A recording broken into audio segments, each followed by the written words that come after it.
അസ്സലാമു അലൈക്കും വറഹ്മത്തുള്ളാഹി വബറകാതുഹു. ബിസ്മില്ലാഹി വബില്ലാഹി വഅലല്ലാഹി ഫല്യതവക്കലിൽ മുഅ്മിനൂൻ. അല്ലാഹുമ്മ ജഅൽ കൈദഹും ഫീ നുഹൂരിഹിം വക്ഫിനാ ശുറൂറഹും. ഹസ്ബിയല്ലാഹു വകഫാ സമിയല്ലാഹു ലിമൻ ദഅ ലൈസ വറാഅല്ലാഹി മുൻതഹാ. ഹസ്ബുനല്ലാഹു വനിഅമൽ വക്കീൽ. അല്ലാഹുമ്മ സ്വല്ലി വസല്ലിം വബാരിക് അലാ ഹബീബിക സയ്യിദിനാ മുഹമ്മദിൻ വആലിഹി വസഹ്ബിഹി അജ്മഈൻ വൽഹംദുലില്ലാഹി റബ്ബിൽ ആലമീൻ. അമ്മാ ബഅദ്. മുഅ്മിനീങ്ങളെ, മുഹമ്മദ് നബി സല്ലല്ലാഹു അലൈഹി വസല്ലമ പ്രബോധനം ചെയ്ത പരിശുദ്ധമായ ദീനിൽ വിശ്വസിച്ച് ഒരു പ്രദേശത്ത് താമസിക്കുന്ന ആളുകളുടെ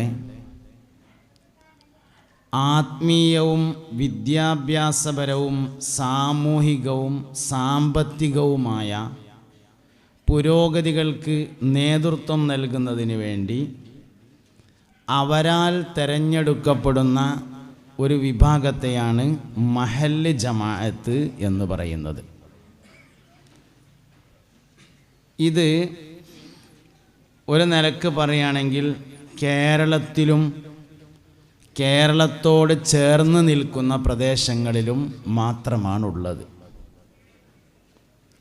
അതുകൊണ്ട് തന്നെ കേരളക്കാരുടെ ഏറ്റവും വലിയ ഒരു പുരോഗതിയുടെ അടിസ്ഥാനവും ഇതാണ്. കേരളത്തിൽ ഇസ്ലാം മതം പ്രചരിച്ച കാലഘട്ടം മുതൽ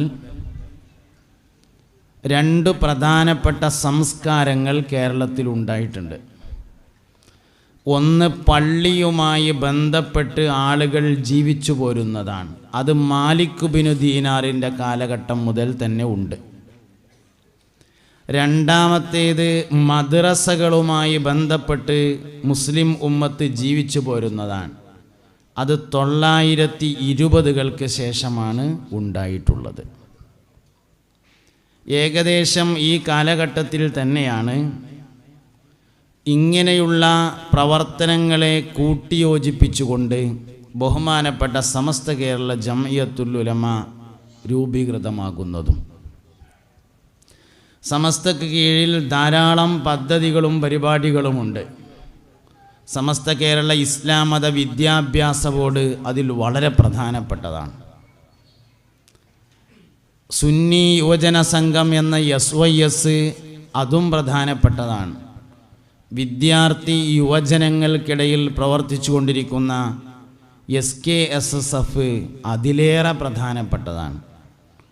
കുട്ടികളുടെ കഴിവുകളെ പരിപോഷിപ്പിക്കുകയും അവരുടെ പ്രവർത്തനങ്ങളെ ഏകോപിപ്പിക്കുകയും ചെയ്യുന്ന സുന്നി ബാലവേദി എന്ന ഒരു സംവിധാനവും നമുക്കുണ്ട്. ഇനിയിപ്പോൾ ഇവിടെ നേരത്തെ സൂചിപ്പിച്ചതുപോലെ അഖിലേന്ത്യാ തലത്തിലേക്ക് പ്രവർത്തനം വ്യാപിപ്പിക്കുന്നതിന് വേണ്ടിയുള്ള പ്രവർത്തനങ്ങളുമായി ബഹുമാനപ്പെട്ട സമസ്ത കേരള ജംഇയ്യത്തുൽ ഉലമ മുന്നോട്ട് പോവുകയാണ്. നേരത്തെ അഖിലേന്ത്യാ തലത്തിൽ ഉണ്ട്, പക്ഷെ അത് കേരളവുമായി ചേർന്നുകൊണ്ടായിരുന്നു. എന്നാൽ അതിനൊക്കെ വലിയ വലിയ സംവിധാനങ്ങൾ ഒരുക്കി ഒന്നും കൂടി വലുതായി ചിന്തിക്കുക എന്നുള്ള നിലയിലേക്ക് ബഹുമാനപ്പെട്ട സമസ്ത പദ്ധതികൾ ആസൂത്രണം ചെയ്തത് കഴിഞ്ഞ ദിവസങ്ങളിൽ പത്രങ്ങളിൽ നമ്മൾ വായിച്ചിട്ടുണ്ട്. ഇന്ന് അത് പത്രത്തിൽ പ്രത്യേകം നൽകിയിട്ടുണ്ട്. ഇന്നത് നൽകാൻ കാരണം നാളെ വെള്ളിയാഴ്ച സമസ്തയുടെ കൈത്താങ് പദ്ധതി എന്ന ഒരു പദ്ധതി എല്ലാ വർഷവും ഒരു വെള്ളിയാഴ്ചകളിൽ പള്ളിയിൽ അതിനെക്കുറിച്ച് ആളുകളോട് പറയുകയും അതിലേക്ക് എന്തെങ്കിലുമൊക്കെ സംഭാവന വാങ്ങുകയും ചെയ്യാറുണ്ട്. അത് നാളെയാണ്. അതുകൊണ്ടാണ് അഖിലേന്ത്യാ തലത്തിലുള്ള സമസ്തയുടെ പദ്ധതികളെ ഇന്ന് പത്രങ്ങളിൽ പ്രാധാന്യത്തോടുകൂടെ കൊടുക്കാനുണ്ടായ കാരണം. ഇതിൻ്റെ എല്ലാം കീഴിൽ മഹല്ലത്തുകളിൽ ഇതുപോലുള്ള പരിപാടികൾ എല്ലാം വളരെ വിപുലമായി നടന്നുകൊണ്ടിരിക്കുകയാണ്. ഇന്നത്തെ സാഹചര്യത്തിൽ ഇങ്ങനെ ഉത്ബോധന പ്രവർത്തനങ്ങൾ നടത്താൻ ചില പ്രത്യേക കാരണങ്ങളുണ്ട്. 2 ആഴ്ച മുമ്പ് 10 ദിവസങ്ങൾക്ക് മുമ്പ് ഇതുപോലെ ഒരു രാത്രിയിൽ താനൂർ നിയോജക മണ്ഡലത്തിലെ ഒരു പ്രദേശത്ത് രക്ഷിതാക്കളുടെ ഒരു പരിപാടിയിൽ പങ്കെടുക്കാൻ ഞാൻ പോയി. പെണ്ണുങ്ങളാരോ വർത്താനം പറയുന്നുണ്ട്. കുട്ടികൾ പറഞ്ഞാൽ കുഴപ്പമില്ല, വലിയവർ പറയാൻ പാടില്ല. കുട്ടികൾക്ക് ചെറിയ സ്വാതന്ത്ര്യങ്ങളൊക്കെ ഉണ്ട്, അത് വലിയവർക്ക് ഒരിക്കലും ഇല്ല. അതുകൊണ്ട് ഇങ്ങോട്ട് ശ്രദ്ധിച്ചിരിക്കൽ നിർബന്ധമാണ്, സുന്നത്തല്ല, നിർബന്ധമാണ്. നിങ്ങൾക്ക് തോന്നുന്നുണ്ടാവും ഞാൻ അങ്ങോട്ട് നോക്കണില്ല എന്ന്, പക്ഷെ സംഗതി ഞാൻ നോക്കുന്നുണ്ട്, നിങ്ങളെന്താ അവിടെ കാട്ടണതെന്നൊക്കെ. അതിപ്പോൾ ഇങ്ങനെ നോക്കിയാലും കാണും എന്താ ഇപ്പം നിങ്ങൾ കാട്ടണത്. അതുകൊണ്ട് ഇങ്ങോട്ട് ശ്രദ്ധിച്ചിരിക്കണം, അത് നിർബന്ധമാണ്. ഇപ്പോൾ ശ്രദ്ധിക്കുന്നുണ്ട്, ഇനി കുറച്ച് കഴിയുമ്പോൾ നിങ്ങൾ ശ്രദ്ധിക്കാതാവും. അപ്പോൾ ഞാൻ ഒന്നുകൂടിയും പറഞ്ഞുകൊണ്ട് അങ്ങനെയാണ്. അപ്പോൾ താനൂരിൽ ഒരു പരിപാടിയിൽ പോയി പടുത്ത് രക്ഷിതാക്കളുടെ ഒരു മീറ്റിംഗാണ്. അതിൽ താനൂർ DYSP മൂസ സാഹിബ് എന്ന് പറയുന്ന ആൾ അതിൽ പങ്കെടുക്കുന്നുണ്ട്. അദ്ദേഹം ആ മഹലിൽ താമസക്കാരനാണ്, ഓലപ്പീടിക എന്ന് പറയുന്ന മഹലിൽ. അദ്ദേഹം പ്രസംഗിച്ചപ്പോൾ 2 കാര്യങ്ങൾ പറഞ്ഞു. പ്രധാനമായിട്ട് കുറേ കാര്യം പറഞ്ഞു, 2 എനിക്ക് വല്ലാതെ മനസ്സ് പിടിച്ചു. ഒന്നാമത്തെ കാര്യം അദ്ദേഹം പറഞ്ഞത്, നിങ്ങൾ പോലീസുകാരെ 2ാം കട പൗരന്മാരായി കാണരുത്, 1ാം തരക്കാരായിട്ട് കാണണം. ആൾക്കാർക്ക് പോലീസ് എന്ന് പറഞ്ഞാൽ ഒരു വിലയില്ല, അങ്ങനെ ഒരിക്കലും ആകരുത്.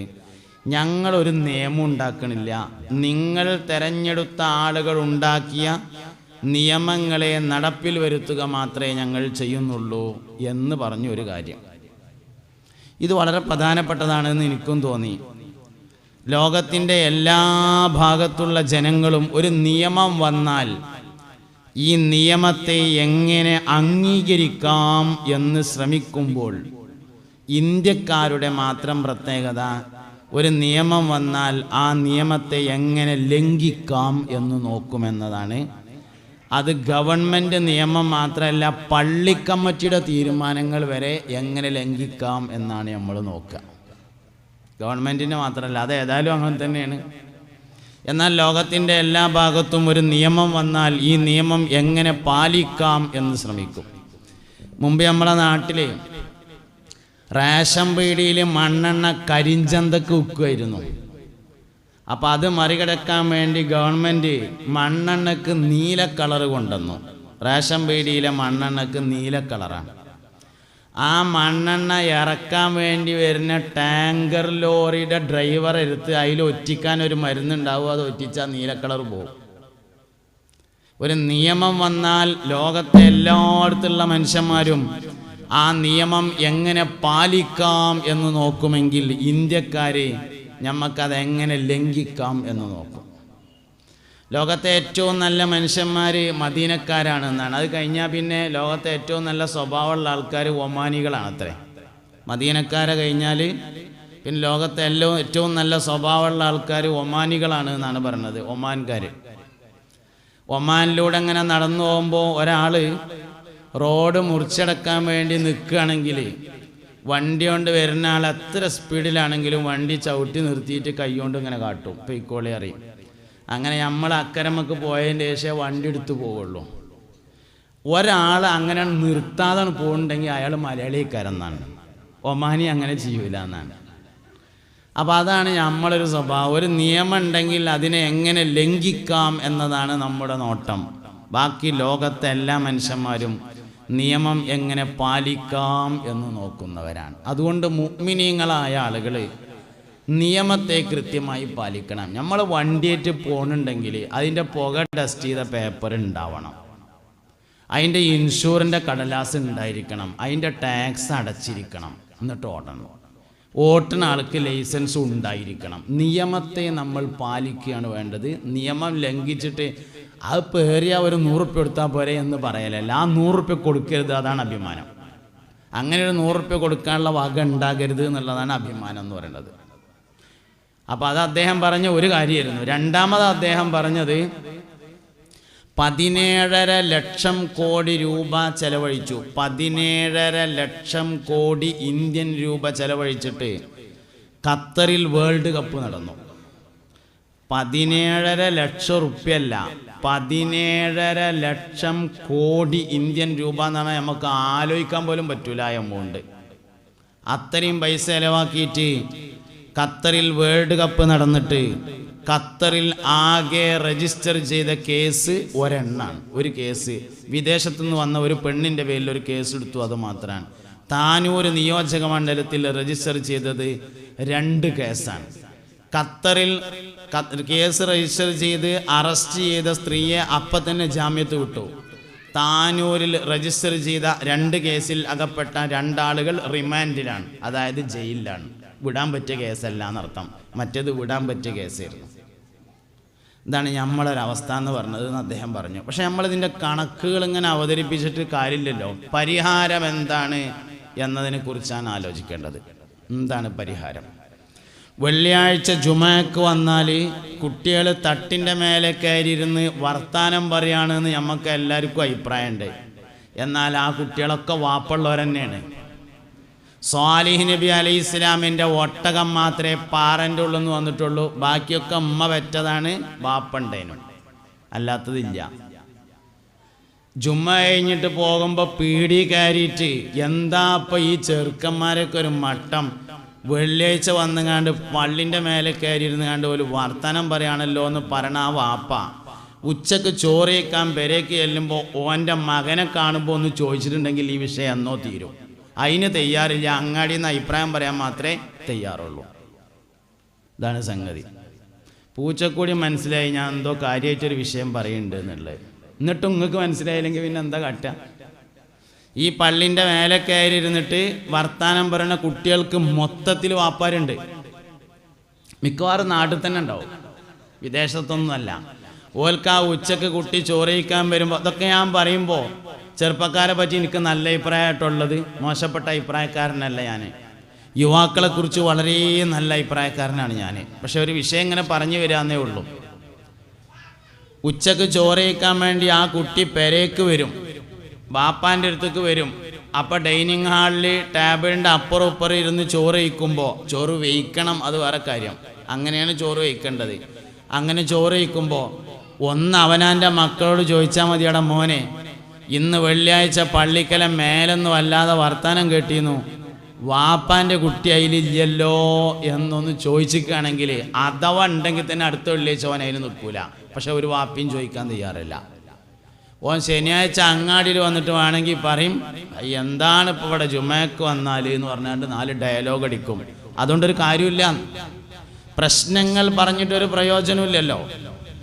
50 കോടി രൂപയുടെ മദ്യമാണ് ഇക്കഴിഞ്ഞ ന്യൂ ഇയറിന് കേരളത്തിൽ വിൽപ്പന നടത്തിയത്. സാധാരണ 30 കോടിയുടെ കച്ചവടം ഉണ്ടാകുക, ന്യൂ ഇയറിൻ്റെ അന്ന് 50 കോടി റുപ്യൻ്റെ കച്ചവടം കേരളത്തിലുണ്ടായി എന്നാണ് പത്രത്തിൽ വന്ന കണക്ക്. കണക്ക് പറയാൻ വേണ്ടി ഞാൻ പറഞ്ഞതല്ല, എന്താണ് പരിഹാരം എന്നതിനെക്കുറിച്ച് ആലോചിക്കണം. സംഗതി അമ്മക്ക് നമ്മളെ കുട്ടി വലുത് തന്നെയാണ്, അങ്ങനെ തന്നെയാണ് ആവേണ്ടതും. നമ്മളെ കുട്ടി അമ്മക്ക് ഒരിക്കലും മോശമാകരുത്. അവനാൻ്റെ മക്കളെ പറ്റി അവനാന് മോശപ്പെട്ട അഭിപ്രായവും ഉണ്ടാകരുത്, അതൊക്കെ ശരിയാണ്. പക്ഷെ ശ്രദ്ധ എന്തായാലും വേണമല്ലോ. അത്തിപരസ്ഥാൻ്റെ അടുത്ത് ആരെങ്കിലും കുട്ടികളേറ്റ് വന്നിട്ട് ഇവൻ തീരെ പഠിക്കൂല എന്ന് പറഞ്ഞാൽ അപ്പം ചീത്തറിയും.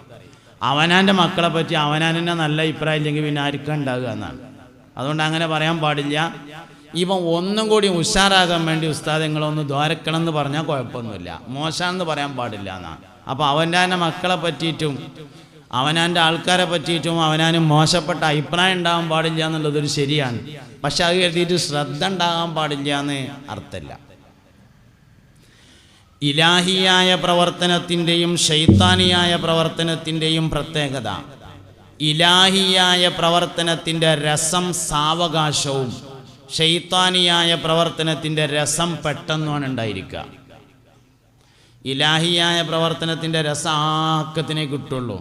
നൂഹ് നബി അലൈഹി ഇസ്ലാമിൻ്റെ കാലത്താണ് ലോകത്താദ്യമായി മുശ്രിക്കുകൾ ഉണ്ടായത് എന്ന് ചില ചരിത്ര ഗ്രന്ഥങ്ങളിലുണ്ട് ലോകത്ത്. അതുകൊണ്ട് നൂഹ് നബി അലൈഹി ഇസ്ലാം സയ്യിദുൽ അംബിയ എന്ന പേരിൽ അറിയപ്പെടുന്നു. അംബിയാക്കളുടെ നേതാവ് എന്ന പേരിലാണ് അറിയപ്പെടുന്നത്. സത്യത്തിൽ അംബിയാക്കളുടെ നേതാവ് അബുൽ ബഷറായ ആദം നബി അലൈഹി ഇസ്ലാമാണ് ആകേണ്ടിയിരുന്നത്. പക്ഷെ ആ പേര് കിട്ടിയത് നൂഹ് നബിക്കാണ്. അതിൻ്റെ കാരണം നൂഹ് നബി അലൈഹി ഇസ്ലാമിൻ്റെ കാലത്താണ് ലോകത്ത് ആദ്യമായി മുശ്രിക്കുകൾ ഉണ്ടായത്. 950 കൊല്ലം ഓലോട് ശിർക്കിൽ നിന്ന് മടങ്ങണമെന്ന് പറഞ്ഞിട്ട് 100-ൽ താഴെ ആളുകളാണ് മടങ്ങിയത്. എന്താ അതിൻ്റെ അർത്ഥം വെച്ചാൽ ശൈത്താനിയായ പ്രവർത്തനത്തിൻ്റെ രസം പെട്ടെന്ന് കിട്ടും. പറഞ്ഞത് മനസ്സിലായില്ല? വെള്ളിയാഴ്ച ഒരു ചെറുപ്പക്കാരൻ കുട്ടി ജുമാക്ക് ചെന്നപ്പോൾ ലേശം നേരം വയ്ക്കുന്നു. അപ്പം ഇനിയിപ്പോൾ ഇന്ന് മേലക്ക് കയറാനാവില്ല എന്ന് കരുതിങ്ങാണ്ട് പുറത്തെ പള്ളിയിലിരുന്നു.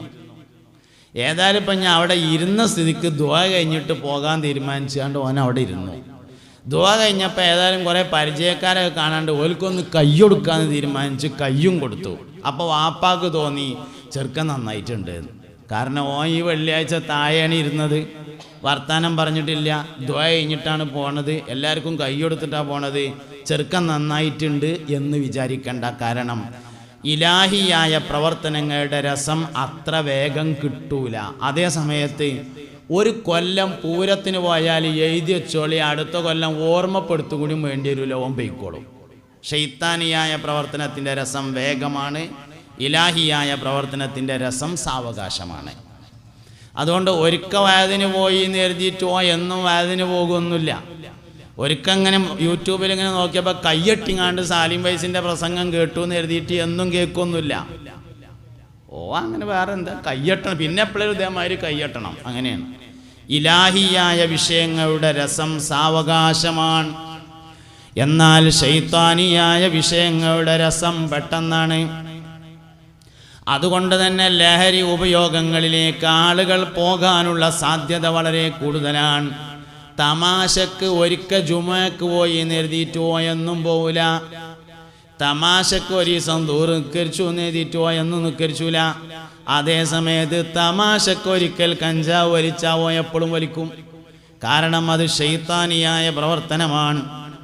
ഇന്നമൽ ഖംറു വൽ മൈസിറു വൽ അൻസാബു വൽ അസ്ലാമു റിജ്സും മിൻ അമലി ശൈത്താൻ. അത് മ്ലേച്ഛമായതും പൈശാചികമായ പ്രവർത്തനങ്ങളിൽ പെട്ടതുമാകുന്നു എന്ന് ഖുർആൻ നസ്സാക്കിയിട്ടുണ്ട്. അതുകൊണ്ട് അതിൻ്റെ രസം വേഗത്തിൽ കിട്ടും. അതുകൊണ്ട് യുവസമൂഹത്തോട്, പുതിയ തലമുറയോട് നമ്മൾ പറയുന്നത്, തമാശക്ക് ഒരിക്കൽ പോലും ഉപയോഗിക്കരുത്, കമ്പനിക്ക് വേണ്ടി ഉപയോഗിക്കരുത്. കാരണം അത് തമാശക്ക് ഉപയോഗിച്ചാൽ തന്നെ പിടികൂടുന്നതാണ്. കാരണം അത് ശൈത്താനിയത്താണ്. ശൈത്താനിയത്ത് വേഗം പിടിക്കും, ഇലാഹിയത്ത് സാവകാശേ പിടിക്കുള്ളൂ. 1000-ഓളം കൊല്ലം നൂഹ് നബി അലൈഹിസ്സലാം പറഞ്ഞിട്ട് 100-ൽ താഴെ ആളുകളാണ് ഇലാഹിയത്തിലേക്ക് മടങ്ങിയത്. ബാക്കിയുള്ളവരൊക്കെ ശൈത്താനിയത്തിൽ ഉറച്ചു നിന്നു. ഇനി മക്കത്തേക്ക് നോക്കിയാലോ അങ്ങനെ തന്നെയാണ്. മക്ക പഴയ കാലത്ത് മുശ്രിക്കുകളുടെ നാടല്ല. മക്ക എന്ന് പറയുന്നത് വളരെ പഴയ കാലം മുതൽ മുശ്രിക്കുകളുടെ നാടൊന്നുമല്ല. ഇസ്മായിൽ അലൈഹിസ്സലാമിൻ്റെ സന്താന പരമ്പരയിലാണ് മക്കക്കാരുള്ളത്. അവിടെ ശിർക്ക് വന്നത് കഅബയുടെ പ്രസിഡന്റായിരുന്ന അബൂ ത്വാലിബിൻ്റെ തൊട്ട് മുമ്പാണ്. അബൂ താലിബ് പ്രസിഡന്റ് ആകുന്നതിൻ്റെ തൊട്ട് മുന്നേ ഒരു പ്രസിഡന്റ് ഉണ്ടായിരുന്നു. അദ്ദേഹം ലോകസഞ്ചാരിയായിരുന്നു. നബി സല്ലല്ലാഹു അലൈഹി വസല്ലം തങ്ങൾ ജനിക്കുന്ന സമയത്ത് കഅബയുടെ നേതൃത്വം അബൂ ത്വാലിബിൻ്റെ അടുത്താണ്. അതിൻ്റെ തൊട്ട് മുമ്പ് ഒരാളുണ്ടായിരുന്നു. അദ്ദേഹം ഒരു ലോകസഞ്ചാരിയും വ്യാപാരിയുമായിരുന്നു. അദ്ദേഹം ലോകത്തിൻ്റെ ഏതോ ഒരു ഭാഗത്ത് ഇങ്ങനെ സഞ്ചരിക്കുമ്പോൾ വിഗ്രഹത്തെ ആരാധിക്കുന്ന ഒരു വിഭാഗക്കാരെ കണ്ടു. ഓലപ്പോരീസം കൂടി മൂപ്പർക്ക് അതിൻ്റെ രസം കിട്ടി. മൂപ്പർക്ക് അതിൻ്റെ രസം കിട്ടിയപ്പോൾ ഓലോട് ചോദിച്ചു, എനിക്ക് വിഗ്രഹാരാധന ഒന്ന് പഠിപ്പിച്ചു തരുമോ എന്ന് ചോദിച്ചു. പഠിപ്പിച്ചു തരാലോ എന്ന് പറഞ്ഞു. നമുക്ക് വിചാരിക്കും വിഗ്രഹാരാധന ഇപ്പം അതിനകത്തരം പഠിക്കാനൊന്നുമില്ല, അത് കല്ലിൻ്റെ മുമ്പ് പോയിട്ട് ഇങ്ങനെ ആട്ടുകയാണ് എന്ന്. അല്ല, അതും പഠിക്കാണ്ട്. അതൊന്ന് പഠിപ്പിച്ചു തരുമോ എന്ന് ചോദിച്ചു. ആയിക്കോട്ടെ പഠിപ്പിച്ചു തരാമെന്ന് പറഞ്ഞു. അങ്ങനെ ഒരു പഠിപ്പിച്ചു. പഠിപ്പിച്ചുകാണ്ട് പിന്നെ മൂപ്പര് പോരുമ്പോൾ, കോഴ്സൊക്കെ പൂർത്തിയാക്കി പോരുമ്പോൾ ഒരു സമ്മാനം കൊടുക്കണമല്ലോ എന്ന് കരുതിയിട്ട് വിഗ്രഹാരാധകരായ ആ നാട്ടുകാർ ഒരു സമ്മാനം കൊടുത്തു. ഹുബില എന്ന പേരായ ഒരു വിഗ്രഹത്തെയാണ് കൊടുത്തത്. ആ വിഗ്രഹമാണ് ആദ്യം കഅബയിൽ വന്നത്. അതാണ് പിൽക്കാലത്ത് ഹുബുലുല്ലാല എന്ന പേരിൽ അറിയപ്പെട്ട വിഗ്രഹമായി മാറിയത്. കുറഞ്ഞ കാലാണ്. അത് കഴിഞ്ഞ് അബ്ദുൽ മുത്തലിബിൻ്റെ കാലം വന്നപ്പോഴേക്ക് പടച്ചോന്മാര് വന്ന് കാബന്റെ ഉള്ളിൽ ഇരിക്കാൻ സ്ഥലമില്ലായിട്ട് വരാന്തേക്ക് ഇറങ്ങി. പടച്ചോന്മാരോട് വന്നു കൂടിയിട്ടേ കാബന്റെ ഉള്ളിൽ മൂപ്പർക്ക് ഇരിക്കാൻ നേരമില്ല, സ്ഥലമില്ല. അങ്ങനെ വരാന്തേക്കൊക്കെ ഇറങ്ങൽ തുടങ്ങി. അതുമാത്രവുമല്ല, മക്കയിൽ വിഗ്രഹ കച്ചവടക്കാരുണ്ടായി. ഉദാഹരണം, സയ്യിദുനാ സിദ്ദീഖുൽ അക്ബർ റളിയല്ലാഹു അൻഹുവിന്റെ വാപ്പയാണ് അബൂ ഖുഹാഫ. ഉസ്മാൻ എന്നാണ് മഹാനവറുകളുടെ പേര്. വിഗ്രഹ കച്ചവടക്കാരനാണ്. ജ്വല്ലറി ആയിരുന്നു മൂപ്പർക്ക് എന്ന് ഞാൻ പറയലുണ്ട്. സിദ്ദീഖ് റളിയല്ലാഹു അൻഹുവിന് പുതപ്പ് കച്ചവടമായിരുന്നു. പുതപ്പ് കച്ചവടം എന്ന് പറയുമ്പോൾ നമുക്ക് തോന്നും ഈ തണുപ്പ് കാലത്ത് ഇങ്ങനെ തുണിയൊക്കെ ഇങ്ങനെ ഉള്ളിൽ എടുത്തിട്ട് കുറേ പുതപ്പൊക്കെ ഏറ്റിക്കാണ്ട് കുറേ ആൾക്കാർ ഇങ്ങനെ വരുമല്ല, അതേമാതിരിയാണ് എന്ന് കരുതും. അങ്ങനെയല്ല. പുതപ്പ് കച്ചവടം എന്ന് പറയാൻ കാരണം അന്ന് ഇടുക്കലും പുതപ്പാണ്, പുതക്കലും പുതപ്പാണ്. അപ്പോൾ പ്രധാനപ്പെട്ട വസ്ത്രം പുതപ്പായതുകൊണ്ട് അങ്ങനെ പറഞ്ഞതാണ്. തുണി വ്യാപാരിയാണ് എന്നാണ് അതിൻ്റെ അർത്ഥം. സിദ്ദീഖ് റളിയല്ലാഹു അൻഹു പുതപ്പ് കച്ചവടക്കാരനാണ് എന്ന് പറഞ്ഞാൽ അതിൻ്റെ അർത്ഥം തുണി വ്യാപാരിയാണ്. നന്നാക്കി പറഞ്ഞാൽ ടെക്സ്റ്റൈൽസ് ആണ്. സിദ്ദീഖ് റളിയല്ലാഹു അൻഹുവിന് ടെക്സ്റ്റൈൽസ് ആണ്. മൂപ്പര വാപ്പാക്ക് ജ്വല്ലറിയാണ്. ജ്വല്ലറി എന്ന് പറയുമ്പോൾ നമ്മൾ അന്നത്തെ മാതിരി കാതത്തതും കൗത്തത്തതും അല്ല. സ്വർണത്തിൻ്റെ പടച്ചോന്, വെള്ളിൻ്റെ പടച്ചോന്, പഞ്ചലോഹങ്ങൾ ചേർത്ത പടച്ചോന്മാർ, ഇതായിരുന്നു വാപ്പാൻ്റെ കച്ചവടം. സിദ്ദീഖ് റളിയല്ലാഹു അൻഹുവിൻ്റെ വാപ്പ അബൂ ഖുഹാഫ, ഉസ്മാൻ എന്നാണ് പേര്. മക്കം ഫത്തഹിൻ്റെ സമയത്ത് മഹാനവറുകൾ ഇസ്ലാം സ്വീകരിച്ചു റളിയല്ലാഹു അൻഹു. മക്കം ഫത്തഹിൻ്റെ സമയത്ത് മക്ക ഇസ്ലാമിന് ഫത്ഹായപ്പോൾ സിദ്ദീഖുൽ അക്ബർ റളിയല്ലാഹു അൻഹു വാപ്പാനെ തെരഞ്ഞുപോയി. ഒരുപാട് പ്രായമായിട്ടുണ്ട്, നീച്ചാനോ നടക്കാനൊന്നും വയ്യ, കണ്ണും കാണാനില്ല. വാപ്പാൻ്റെ അടുത്ത് ചെന്നിട്ട് പറഞ്ഞു, വാപ്പാ ഇത് അബൂബക്കറാണ് എന്ന് പറഞ്ഞു. അതിൽ വാപ്പ പറഞ്ഞു, മോനെ എനിക്കും എൻ്റെ മതത്തിലൊന്ന് കൂടണമെന്നുണ്ട്, അതിനിപ്പം നടക്കാനും വയ്യല്ല മോനെ, കണ്ണും കാണില്ലല്ലോ എന്ന് പറഞ്ഞപ്പോൾ വാപ്പാനെടുത്തു. സിദ്ദീഖ് റളിയല്ലാഹു അൻഹു വാപ്പാനെടുത്തു. ഇലാ ഹദറത്തി ഹബീബിനാ റസൂലുള്ളാഹി, പുന്നാര നബി സല്ലല്ലാഹു അലൈഹി വസല്ലമയുടെ ഹദറത്തിലേക്ക് കൊണ്ടുവന്നു. എന്നിട്ട് പറഞ്ഞു, നബിയെ എൻ്റെ വാപ്പയാണ് ഈ വന്നത്, നിങ്ങൾ കലിമ ചൊല്ലിക്കൊടുക്കണം എന്ന് പറഞ്ഞു. അഷ്ഹദു അല്ലാ ഇലാഹ ഇല്ലല്ലാഹ് വ അഷ്ഹദു അന്ന മുഹമ്മദർ റസൂലുള്ളാഹി എന്ന് ചൊല്ലി ഇസ്ലാമിലേക്ക് വന്നപ്പോൾ സിദ്ദീഖ് റളിയല്ലാഹു അൻഹുവിന്റെ കണ്ണിൽ നിന്ന് കണ്ണുനീര് ധാരയായി ഒഴുകി. മുസ്തഫായ നബി തങ്ങൾ ചോദിച്ചു, അല്ലയോ സിദ്ദീഖേ, നിങ്ങളെന്താ കരയണത്? ആ സമയത്ത് മഹാനായ സിദ്ദീഖുൽ അക്ബർ റളിയല്ലാഹു അൻഹു പറഞ്ഞു, പുന്നാര നബിയേ, എൻ്റെ വാപ്പ മുസ്ലിമായ ഈ സ്ഥാനത്ത് നിങ്ങളുടെ മൂത്താപ്പ അബൂ ത്വാലിബായിരുന്നെങ്കിൽ എത്ര നന്നായിരുന്നു എന്ന് ഞാൻ ആഗ്രഹിക്കുകയാണ്.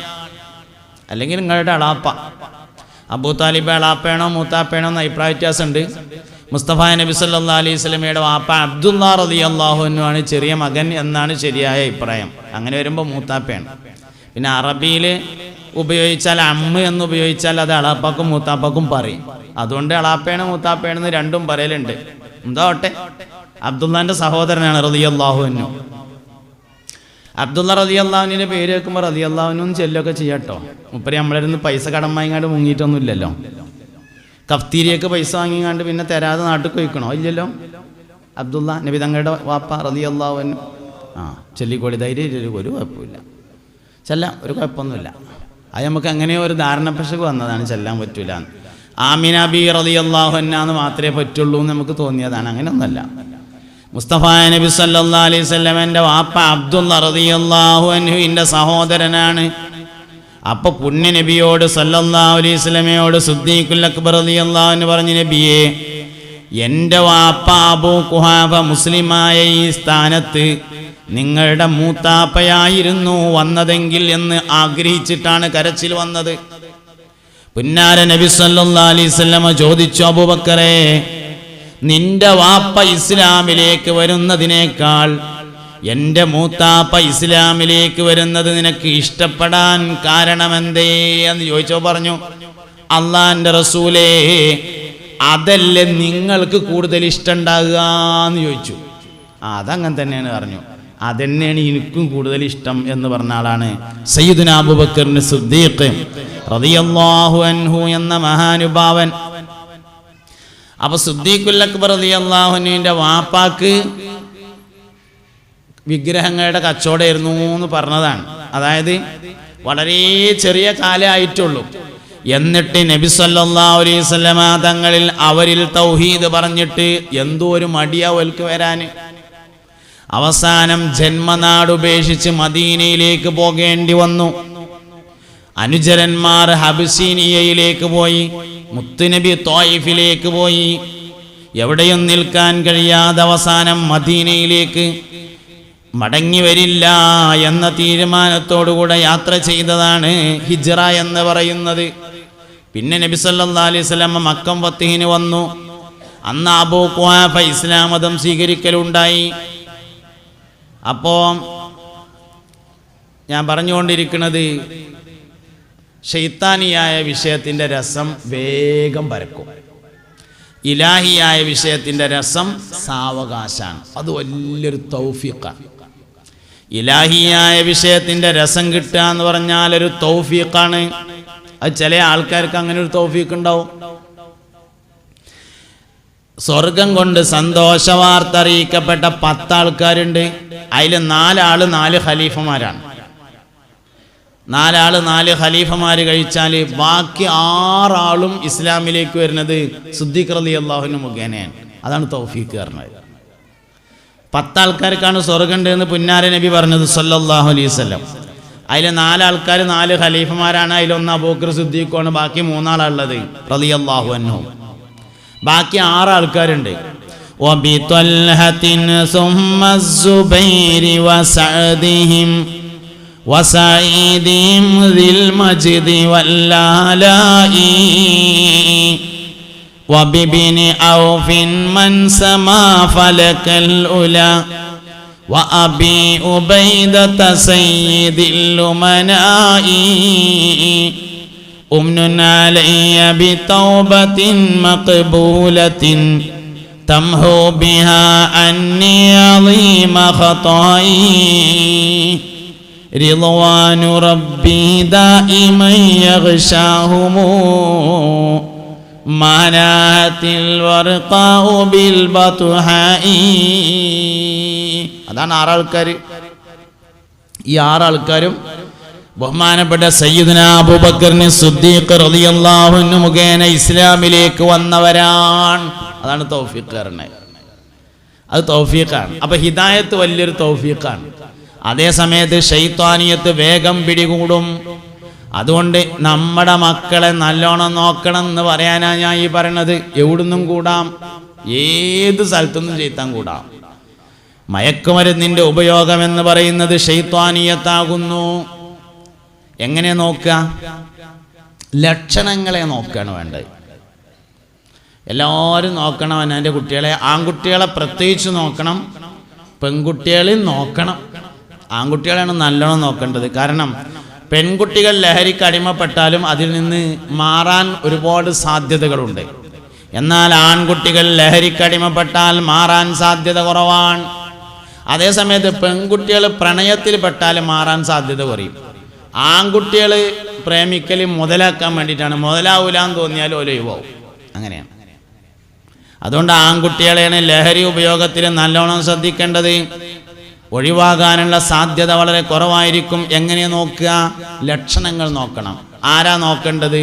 ഉമ്മയാണ് നോക്കേണ്ടത്. ലക്ഷണമാണ് നോക്കേണ്ടത്. ആരാ നോക്കേണ്ടത്? ഉമ്മ നോക്കണം. എന്താ ലക്ഷണം? ലക്ഷണം എന്ന് പറഞ്ഞാലേ പറഞ്ഞാൽ തീരൂല. ഓരോന്നിനും ഓരോ ലക്ഷണമാണ്. എല്ലാത്തിനും ഒരേ ലക്ഷണമല്ല. പണ്ടത്തെ ലക്ഷണമൊന്നും ഇപ്പം ഇല്ല. പണ്ടൊക്കെ കള്ളുടിച്ചാൽ ആടും. മനുഷ്യൻ ഇങ്ങനെ WWW എന്ന് എഴുതിയിട്ട് ഇങ്ങനെ വരിക. ഇപ്പം ആടൂല. ആട്ടം നിർത്തി. ആട്ടല്ല. പണ്ടൊക്കെ കള്ളുടിച്ചാൽ കണ്ണിന് ചുവപ്പ് കളർ ഉണ്ടായിരുന്നു. ഇപ്പം അതുണ്ടാവില്ല. ഇപ്പം അതിൻ്റെ ഒപ്പം തന്നെ കണ്ണിലൊറ്റിക്കാനുള്ള മരുന്ന് വേറെ കിട്ടും. നമ്മൾ നേരത്തെ മണ്ണെണ്ണയിൽ ഒറ്റിക്കാനുള്ള മരുന്നിൻ്റെ മാതിരിയാണ്. അടയാളം കണ്ണിന് ചുവപ്പ് ഉണ്ടാവില്ല. മുമ്പൊക്കെ മദ്യപിച്ചാൽ, ലഹരി ഉപയോഗിച്ചാൽ അടുത്തേക്ക് വരുമ്പോൾ ഒരു വാസന ഉണ്ടാവും. ഇപ്പം വാസന ഇല്ല. അതിന് പകരം ഊതിൻ്റെ വാസനയൊക്കെയുള്ള പാക്ക് കിട്ടും. ലഹരി ഉപയോഗിച്ചാണ്ട് അതാണ് തൊള്ളേക്ക് ഇട്ടാണ്ട് വന്നാൽ ഇവ ഇപ്പം അബുദാബിന്ന് ഫ്ലൈറ്റ് ഇറങ്ങിക്കാണ്ട് വരികയെന്ന് തോന്നുള്ളൂ. ആ മാതിരി ഊതിൻ്റെ വാസനയിക്കാരം. അപ്പം അതുകൊണ്ട് ആ അടയാളം ഇല്ല. നമ്മൾ മനസ്സിലാക്കി വെച്ച ഒരു അടയാളവും നിലവിലില്ല. പുതിയ അടയാളം പിടിക്കണം. ഇനിയിപ്പോൾ ഞാൻ ഇപ്പോൾ ഒരു അടയാളം പറഞ്ഞു എന്ന് പറഞ്ഞാൽ അത് ഈ 2022 ചിലപ്പോൾ ഉണ്ടാവുള്ളൂ. 23 അടയാളം ഇനി മാറും.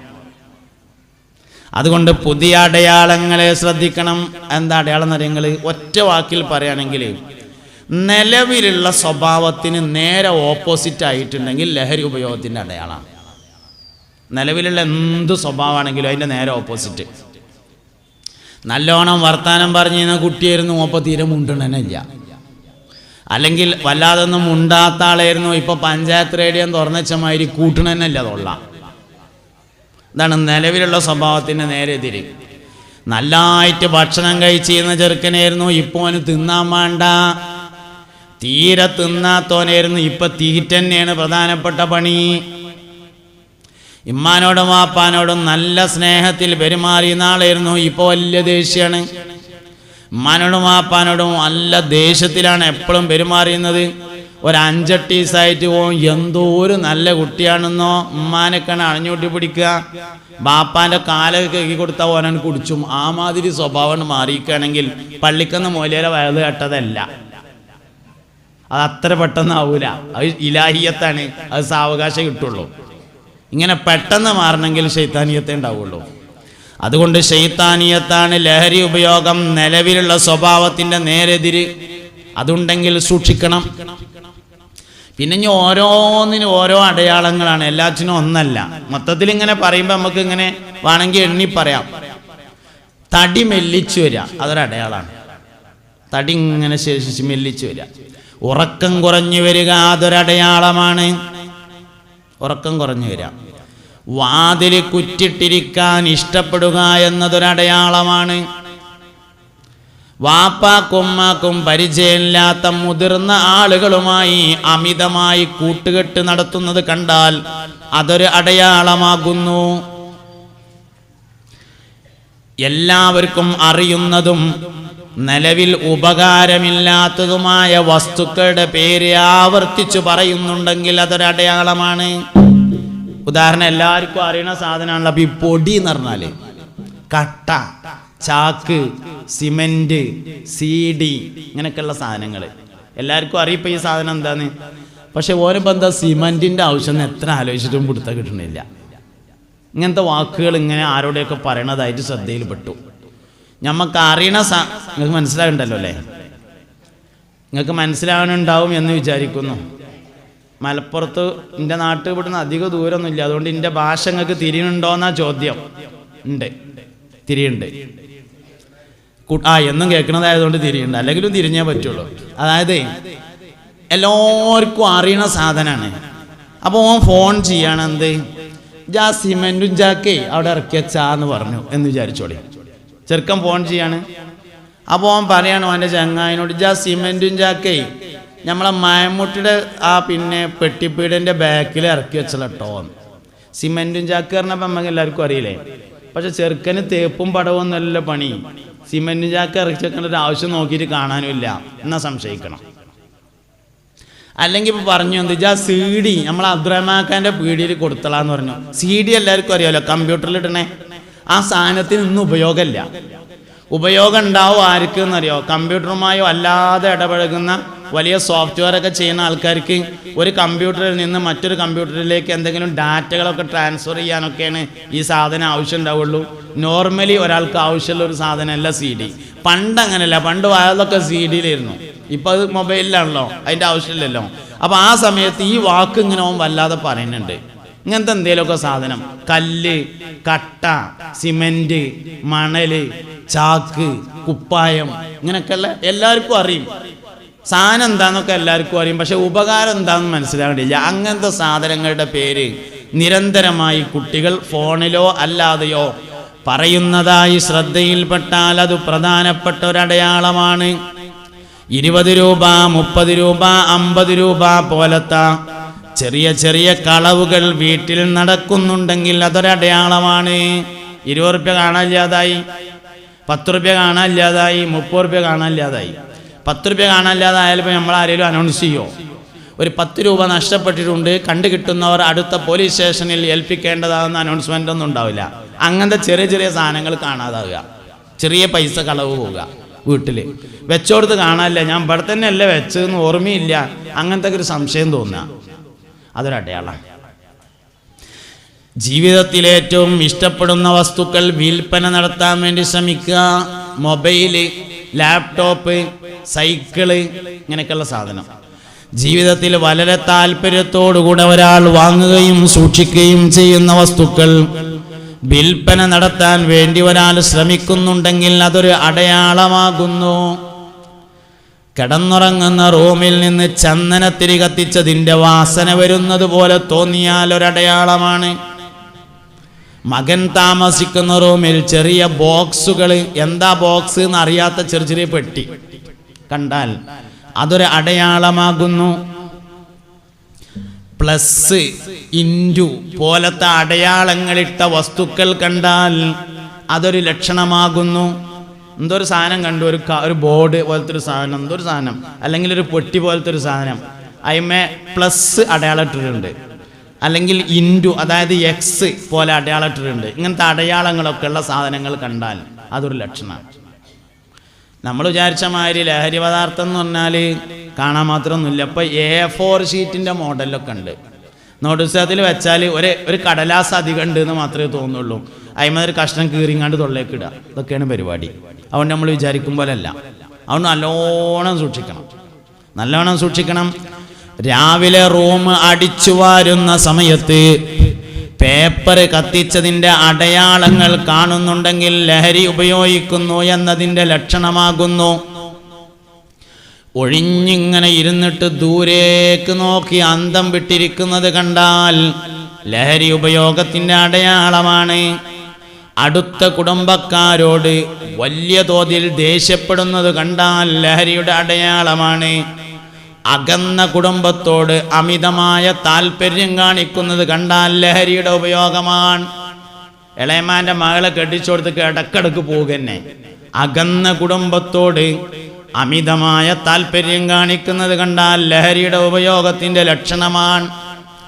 കണ്ണിൻ്റെ ചുറ്റുഭാഗത്തും കറുത്ത കളറ് പ്രത്യക്ഷപ്പെട്ട് വരുന്നത് ലഹരിയുടെ ഉപയോഗമാണ്. തടി മെല്ലിച്ച് വരുന്നുണ്ടെങ്കിൽ ലഹരിയുടെ ഉപയോഗമാണ്. കുളിക്കാനും വസ്ത്രം മാറാനും താല്പര്യം കുറഞ്ഞു വരുന്നുണ്ടെങ്കിൽ ലഹരിയുടെ ഉപയോഗമാണ്. രാത്രി ഉറക്കം വളരെയധികം കുറഞ്ഞു വരുന്നുണ്ടെങ്കിൽ ലഹരിയുടെ ഉപയോഗമാണ്.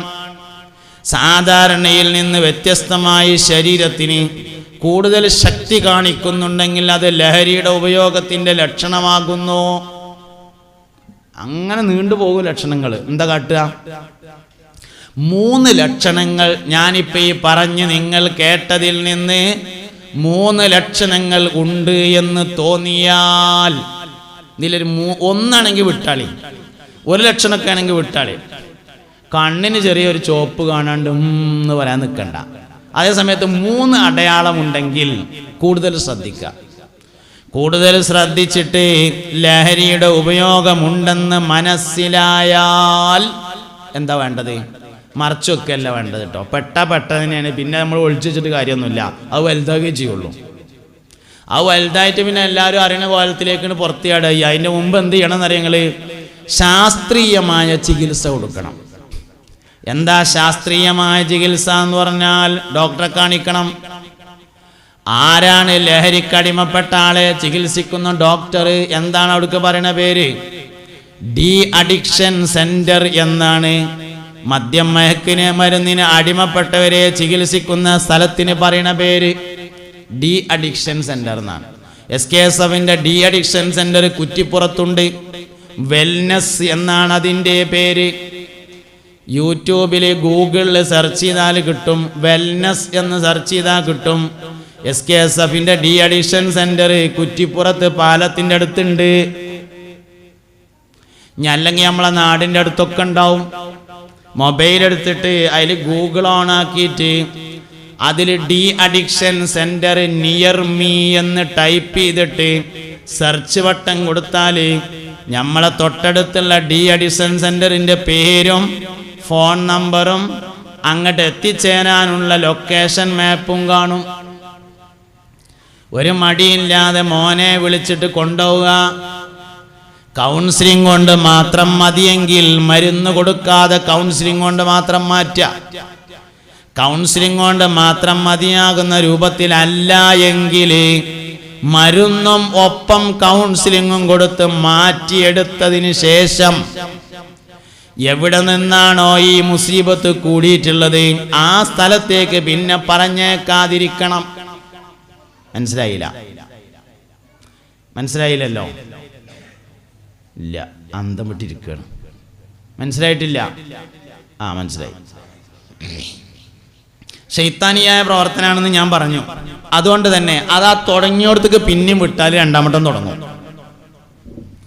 ശൈത്താനിയായ പ്രവർത്തനത്തിന്റെ ഒരു പ്രത്യേകത രണ്ടാമത് വേഗവും വരും എന്നതാണ്. അതുകൊണ്ട് ഏത് സൂപ്പർ മാർക്കറ്റിൽ നിന്നാണോ തുടങ്ങിയത് അങ്ങോട്ട് പിന്നെ പറഞ്ഞേക്കരുത്. ഏത് ഹോസ്റ്റലിൽ നിന്നാണോ തുടങ്ങിയത് എത്ര നഷ്ടമുണ്ടായാലും അങ്ങോട്ട് പിന്നെ വിടാൻ പാടില്ല. ഏത് വിദ്യാഭ്യാസ സ്ഥാപനത്തിൽ നിന്നാണോ തുടങ്ങിയത് അങ്ങോട്ട് പിന്നെ പറഞ്ഞേക്കാൻ പാടില്ല. ഏത് ഖത്തറിൽ നിന്നാണോ തുടങ്ങിയത് ആ ഖത്തർക്ക് പിന്നെ പറഞ്ഞേക്കാൻ പാടില്ല. അതിന് എന്ത് നഷ്ടമുണ്ടായാലും ശരി, പറഞ്ഞേച്ചാൽ അത് ശൈത്താനിയായ പ്രവർത്തനമാണ്. രണ്ടാമതും കൂടും. മരുന്നെടുത്തിട്ടൊന്നും കാര്യമില്ല. എത്രയേ പോനെ ചികിത്സിക്കണമെന്നൊന്നും പറഞ്ഞിട്ടൊരു കാര്യമില്ല. മാറിയാ പിന്നെ ആ സാഹചര്യത്തിലേക്ക് വിടാൻ പാടില്ല. കുട്ടികളെ ആരാ വർത്താനം പറയണ്ടാ? ആൺകുട്ടികൾ അത് ഇവിടെയാണ്. ഓരോടെ തന്നെ പറഞ്ഞേ. ഇങ്ങോട്ട് നോക്കിയ എല്ലാവരും. അപ്പം എന്താ പറഞ്ഞത്? ആ സാഹചര്യത്തിലേക്ക് പിന്നെ വിടരുത്, എന്നാലേ മാറുള്ളൂ എന്നാണ് പറഞ്ഞത്. അതുകൊണ്ട് അവനവൻ്റെ മക്കൾ അവനോ നല്ലോണം നോക്കുക. മറ്റുള്ളവർ നൽകുന്ന സൂചനകളും പരിശോധിക്കുക. ആരെങ്കിലും ഒരാൾ നമ്മളോട് നമ്മളെ മക്കളെ പറ്റിയൊരു സൂചന പറയുകയാണെങ്കിൽ ഓനെ മഴ എടുത്തുകൊണ്ട് വെട്ടാൻ നടക്കുകയല്ല. പിന്നെന്താ വേണ്ടത്? ഇന്നത്തെ കാലം അങ്ങനെയൊക്കെയാണ്, സാധ്യത ഉണ്ട് എന്നുള്ള നിലയിൽ നമ്മളൊന്ന് സൂക്ഷിച്ച് പരിശോധിക്കാൻ തയ്യാറാകുക. എന്തെങ്കിലും കുഴപ്പമുണ്ടോ? അല്ലാതെ ഓനോട് ആരെങ്കിലും ഒരാളിപ്പോൾ നമ്മളോട് എന്തെങ്കിലും ഒന്ന് നമ്മളെ മക്കളെ പറ്റി പറഞ്ഞാൽ ഓപ്പോൾ വലിയ കുറേശ്ശോ നിൽക്കണം, ഓൻ്റെ കുട്ടികളൊക്കെ ഇപ്പോൾ എത്ര ഉഷാറാന്ന് പറയാൻ നിൽക്കലല്ല. പിന്നെ ഒരാൾ തരുന്ന സൂചന ഒന്ന് പരിശോധിച്ചിട്ട് ഉണ്ടെങ്കിൽ, ഇല്ലെങ്കിൽ വേണ്ട. ഉണ്ടെങ്കിൽ ചികിത്സ നൽകി മാറ്റിയെടുക്കാൻ പറ്റുന്നതേ ഉള്ളൂ, അല്ലാത്ത ഒന്നുമില്ല. അതുകൊണ്ട് ശക്തമായ ചികിത്സ നൽകി മാറ്റിയെടുക്കാൻ തയ്യാറാവണം. തന്നെയാണ് ചെയ്യാനുള്ള പ്രധാനപ്പെട്ട കാര്യം. അപ്പോ മനുഷ്യന്റെ ബുദ്ധിയെ മയക്കിക്കിടക്കുന്ന ഒരു കാര്യമായിട്ട് ഇത് മാറിയിട്ടുണ്ടെന്ന്. ബുദ്ധിയെയാണ് യഥാർത്ഥത്തിൽ മയക്കുമരുന്ന് സ്വാധീനിക്കുന്നത്. ബുദ്ധി മയക്കി കിടത്തിയ എന്താ ഉള്ളത്? പ്രതിഭകൾ ഇല്ലാതെയാവും. ഈ ഉൾനാടുകളിലൊക്കെ എത്തിയിട്ടുണ്ടാവില്ല, അങ്ങാടികളിലൊക്കെ ഇപ്പോൾ വേറൊരു സംഭവം എത്തിയിട്ടുണ്ട്. അതെന്താ പറയുക നിങ്ങൾ? അപ്പോൾ ഞാനിങ്ങനെ കോഴിക്കോട് കണ്ണൂർ ഭാഗത്തു നിന്നൊക്കെ ഇങ്ങനെ വരുമ്പോൾ ഹൈവേ കൂടെ ഇങ്ങനെ യാത്ര ചെയ്യും. പല ഹൈവേയിലുള്ള പള്ളികളിലും മദ്രസകളിലൊക്കെ രക്ഷിതാക്കളെ മീറ്റിങ്ങിന് വേണ്ടി ചെല്ലും. അപ്പോൾ ഈ അങ്ങാടികളിലൊക്കെ പുതിയൊരു പരിപാടി വന്നിട്ടുള്ളത്, 10ാം ക്ലാസ്സിൽ പഠിക്കുന്ന കുട്ടി, +1 പഠിക്കുന്ന കുട്ടി, +2 പഠിക്കുന്ന കുട്ടികളൊക്കെ 3, 4, 5 കുട്ടികൾ കൂടിങ്ങാണ്ട് അങ്ങാടിയിൽ റൂം വാടകയ്ക്ക് എടുക്കുക. ചിലയിടത്തൊക്കെ ക്ലബ്ബ് എന്ന് പേരിടും, ചിലയിടത്ത് ആ പേരും ഉണ്ടാവില്ല. നല്ല നിലയിൽ പ്രവർത്തിക്കുന്ന ജനോപകാരപ്രദമായ കാര്യങ്ങൾ ചെയ്യുന്ന ക്ലബ്ബുകളെ കുറിച്ച് ആക്ഷേപമല്ല കേട്ടോ ഞാനീ പറയണത്. ക്ലബ്ബ് എന്ന് പേരിട്ടോണ്ടൊരു സംഗതി മോശമാവൊന്നുമില്ല. ഇപ്പം ഇങ്ങനെ പോരുന്ന സമയത്ത് അവിടെ കണ്ടു ബേബീസ് ക്ലബ്ബ് എന്ന് പറഞ്ഞാൽ കുട്ടികളെ തുണിങ്ങുപ്പായും കിട്ടുന്ന സ്ഥലം എന്നാണ്. അപ്പോൾ ക്ലബ്ബ് എന്ന് പേരായതുകൊണ്ട് സംഗതി മോശമാവുമൊന്നുമില്ല. ഞാൻ പേരിട്ടില്ല എന്ന് എഴുതിയിട്ട് നന്നാവില്ല. അങ്ങാടികളിലൊക്കെ ഇപ്പോൾ കാണുന്ന വലിയൊരു പ്രവണതയാണ് 5ഉം 10ഉം കുട്ടികൾ കൂടിങ്ങാണ്ട് ഒരു റൂം വാടകയ്ക്ക് എടുക്കുക. എന്നിട്ട് പെരേക്ക് മുളയില്ല, ഈ റൂമിൽ ഇങ്ങനെ ഇരിക്കുക. +1 ഇങ്ങനെയാണ്ട് പോയി, പക്ഷെ പരീക്ഷ എഴുതൂല. +2ക്ക് തീരെ പോവില്ല, പഠനം നിർത്തി. എന്നിട്ട് ബ്രോസ്റ്റും 65ഉം അങ്ങാടിയിൽ നിന്ന് വാങ്ങിക്കൊണ്ടുവന്നുകൊണ്ട് തിന്നുക. അതിന് കായില്ലെങ്കിൽ വാർപ്പിൻ്റെ പണിക്ക് പോവുക. പഠനം അതോടുകൂടി അവസാനിച്ചു. ഇനി വാർപ്പിൻ്റെ പണി കൊണ്ട് വേണ്ടത്ര പൈസ കിട്ടണില്ലെങ്കിൽ ലഹരി വിൽപ്പനയിലേക്ക് നീങ്ങുക. എന്നിട്ട് ഓർക്ക് വേണ്ടതൊക്കെ കണ്ടും കേട്ടും അനുഭവിച്ചും ആസ്വദിച്ചും ഈ 8-10 ആൾക്കാർ ഓരോ റൂമിൽ. മലപ്പുറത്തിൻ്റെയും കൊണ്ടോട്ടിയുടെയും ഇടയിൽ ഏതാനും ദിവസങ്ങൾക്ക് മുമ്പ് ഒരു രക്ഷിതാക്കളുടെ മീറ്റിങ്ങിൽ ഞാൻ പോയപ്പോൾ ആ നാട്ടുകാരനോട് പറഞ്ഞു, ഈ അങ്ങാടിയിൽ 25 റൂം അങ്ങനത്തെ ഉണ്ട് എന്ന് പറഞ്ഞു. ഞാൻ ഓരോട് ഒറ്റ കാര്യം പറഞ്ഞോളൂ, 25 റൂം അങ്ങനത്തെ ഉണ്ടെങ്കിൽ 25 പൈസക്കാർ അത് വാടക കൊടുത്തിട്ടുണ്ട്, ഓനും കുട്ടികളുണ്ട്. 25 റൂം അങ്ങനെ ഉണ്ടെങ്കിലേ അങ്ങാടിയിൽ ബിൽഡിങ്ങിലെ 25 മുതലാളിമാർ ആ കുട്ടികൾക്ക് വാടക കൊടുത്തിട്ടുണ്ടല്ലോ. ആ വാടക വാങ്ങിങ്ങാണ്ടേ അവനാന്റെ കുട്ടിക്ക് തിന്നാൻ കൊടുത്തിട്ട് ഓല് സ്വാലിഹാകണം, മരിച്ചോടത്ത് ഓതണം, കബറിങ്ങക്ക് വരണം എന്ന് പറഞ്ഞങ്ങാണ്ട് പള്ളിക്കൊക്കെ 1100 ഉറുപ്യ കൊല്ലത്ത് കൊടുത്തിട്ട് ഒരു കാര്യമില്ല. വരുമാനം പറ്റുമോ നോക്കണ്ടേ എങ്ങനത്തെ വരുമാനാണ്. അപ്പൊ അങ്ങാടിയിൽ വാടകയ്ക്ക് റൂമുണ്ട് എന്ന് പറയുമ്പോൾ കുട്ടികളെടുത്തു എന്നുള്ളത് ശരിയാണ്. കൊടുത്ത ആളും കൂടി ഉണ്ടല്ലോ, കൊടുത്ത ആളുണ്ടല്ലോ. ആ കൊടുത്ത പൈസ കൊണ്ട് ഓന്റെ കുട്ടികളെ നോക്കുന്നുണ്ടല്ലോ, അത് എവിടേക്ക് എത്തുക? സമൂഹം ഇന്ന് കേടുവരുന്നതിൻ്റെ മർമ്മപ്രധാനമായ കാരണം വരുമാനം കേടുന്നതാണ്, വേറൊന്നുമല്ല. പറയാതിരുന്നിട്ട് എന്താ കാര്യം? പൈസക്കൊരു കുഴപ്പമില്ല കേട്ടോ, പണത്തിന് ഞാൻ അതിലല്ല. എല്ലാവരും നല്ലോണം പൈസ ഉണ്ടാക്കണം എന്നുള്ള അഭിപ്രായക്കാരനാണ് ഞാൻ. എല്ലാവരും നല്ല പൈസ ഉണ്ടാക്കണം, പൈസക്കല്ല ശരിക്കും കുഴപ്പം. മുഹമ്മദ് നബി പൈസക്കാരനാന്ന് വല്ലുഹായ സൂറത്തിലുണ്ട് സല്ലല്ലാഹു അലൈഹി വസല്ലം. നബി സല്ലല്ലാഹു അലൈഹി വസല്ലം തങ്ങൾ പണക്കാരനായിരുന്നു എന്ന് വല്ലുഹായ സൂറത്തിലുണ്ട്. ആര് തിരഞ്ഞു നോക്കിയാലും കാണും, എവിടെയെന്ന് ഞാൻ പറഞ്ഞതിൻ്റെ ആവശ്യമൊന്നുമില്ല. നിങ്ങൾ തിരഞ്ഞു നോക്കിക്കോളി, കണ്ടില്ലെങ്കിൽ അപ്പോൾ ബന്ധപ്പെട്ടാൽ മതി, അതിലുണ്ട്. നബി സല്ലല്ലാഹു അലൈഹി വസല്ലം തങ്ങൾ വലിയ പൈസക്കാരനായിരുന്നു, പണ്ട് പൈസ കുറവുണ്ടായിരുന്നു, പിന്നെ നിങ്ങൾ വലിയ മുതലാളിയായി എന്ന് വല്ലുഹായ സൂറത്തിൽ. മുസ്തഫ നബി സല്ലല്ലാഹു അലൈഹി വസല്ലം തങ്ങൾക്ക് ഒരിക്കൽ ടെൻഷൻ അനുഭവിച്ചു. ആ സമയത്ത് ഇറങ്ങിയ സൂറത്താണ് വല്ലുഹാ വല്ലൈലി. ഒരു ചെറിയൊരു മാനസിക പ്രയാസം ഉണ്ടായി, ചെറിയൊരു ടെൻഷൻ. ടെൻഷൻ നമ്മളെ ഭാഷയിൽ പറയാണ്. അതേസമയത്ത് നബി തങ്ങൾ ആപേക്ഷികമായിട്ട് നമ്മൾ മനസ്സിലാക്കിയ ടെൻഷൻ ആയിക്കോണമെന്നില്ല, നമ്മളെ ഭാഷയിൽ പറയുമ്പോൾ അതാണെന്നേ ഉള്ളൂ. ആ സമയത്ത് നബി തങ്ങൾക്ക് പിന്തുണ കൊടുത്തുകൊണ്ട് ഇറങ്ങിയ സൂറത്താണ് വല്ലുഹാ വല്ലൈലി ഇദാ സജ മാ വദ്ദഅക റബ്ബുക വമാ അഖല. ളുഹാ നിസ്കാരത്തിൽ ഈ സൂറത്ത് ഓതുന്ന ആൾക്ക് പൈൽസ് ഉണ്ടാവില്ല എന്ന് തൽസമാത്തിന്റെ കിതാബിലുണ്ട്. ളുഹാ നിസ്കാരത്തിൽ ഈ സൂറത്ത് ഓതുന്ന ആൾക്ക് പൈൽസ് ഉണ്ടാവില്ല. ഒക്കെ കൂടിയും തമ്മിൽ ഇങ്ങനെ കുറെ ബന്ധമുള്ളതായിട്ട് നമുക്ക് മനസ്സിലാവും ഇതെന്റെ സംഗതി. അപ്പൊ മുസ്തഫ നബി സല്ലല്ലാഹു അലൈഹി വസല്ലം തങ്ങളെ സമാധാനിപ്പിച്ചുകൊണ്ടും നബി തങ്ങൾക്ക് പിന്തുണ കൊടുത്തുകൊണ്ടും ഇറങ്ങിയതാണ് വല്ലുഹാ സൂറത്ത്. അതിൽ നബിയെ നിങ്ങൾ പൈസക്കാരനാന്ന് പറഞ്ഞിട്ടുണ്ട്. നമ്മൾ അവിടുന്ന് ഇങ്ങനെ പിന്നാക്കം പോന്നാൽ ആർക്കാ പൈസ കുറവുണ്ടായിട്ടുള്ളത്? ഗൗസുൽ ആദം സുൽത്താൻ മുഹിയുദ്ദീൻ അബ്ദുൽ ഖാദിർ ജീലാനി റളിയല്ലാഹു അൻഹുവിന് 1000 കൊല്ലങ്ങൾക്ക് മുമ്പ് സ്വന്തമായി ചരക്ക് കപ്പലുണ്ടായിരുന്നു. ഒരിക്കൽ മുഹിയുദ്ദീൻ ശൈഖ് റളിയല്ലാഹു അൻഹുവിനോട് ആൾക്കാർ വന്നിട്ട് പറഞ്ഞു, നിങ്ങളെ കപ്പല് കൊള്ളക്കാർ പിടിച്ചിട്ടുണ്ട് പറഞ്ഞു. അതിൽ മൂപ്പർ പറഞ്ഞു അൽഹംദുലില്ലാഹ്. പിന്നെ കുറച്ച് കഴിഞ്ഞേക്കിന് ആൾക്കാർ വന്നിട്ട് പറഞ്ഞു, പിന്നെ ആ പിടിച്ച കപ്പൽ നിങ്ങളതല്ല വേറെ ആരതാണ് പറഞ്ഞു. അപ്പോഴും പറഞ്ഞു അൽഹംദുലില്ലാഹ്. അതെന്തിനപ്പോൾ ഞാൻ പറഞ്ഞു എന്നറിയാം, നിങ്ങൾ കപ്പൽ ഉണ്ടായിരുന്നു എന്നുള്ളതിന് തെളിവ് പറഞ്ഞതാണ്. ഗൗസുൽ ആദം 470 ഹിജ്റ 470 മുഹിയുദ്ദീൻ ഷെയ്ഖിന്റെ കാലഘട്ടം. ഹിജ്റ 470 25-ാമത്തെ വയസ്സിൽ ആദ്യമായി കച്ചവടം തുടങ്ങിയിട്ടുണ്ട് മുഹിയുദ്ദീൻ ഷെയ്ഖ് റളിയല്ലാഹു അൻഹു. 25-ാമത്തെ വയസ്സിലാണ് നാട് വിടുന്നത്. 25 കൊല്ലം ഉമ്മാൻ്റെ അടുത്ത് നാട്ടിലായിരുന്നു. 25 വയസ്സിന് ശേഷം നാട് വിട്ടു. നാട് വിട്ടിട്ട് ആദ്യമായി ആരംഭിച്ചത് കച്ചവടമായിരുന്നു. റോഡ് സൈഡിൽ വെള്ളക്കച്ചവടമായിരുന്നു ആദ്യം തുടങ്ങിയത്. അങ്ങനെ വീണ്ടും 25 കൊല്ലം കച്ചവടവും പഠനവുമായി നടന്നു. 50 വയസ്സ് 40 കൊല്ലം വയല് പറഞ്ഞു, അപ്പോഴും കച്ചവടമുണ്ട്. 90 വയസ്സ് വരെ ജീവിച്ചു. മഹാനായ ഗൗസുൽ ആദം സുൽത്താൻ മുഹിയുദ്ദീൻ അബ്ദുൽ ഖാദിർ ജീലാനി 25 ആണ്ടോളം ചുറ്റി നടന്നോവർ ഇരിയെന്നായകൽ കേട്ടാരേയിരുന്നോവർ 40 ആണ്ടോളം വയല് പറഞ്ഞോവർ നന്നായി 90 കൊല്ലം ഇരുന്നോവർ.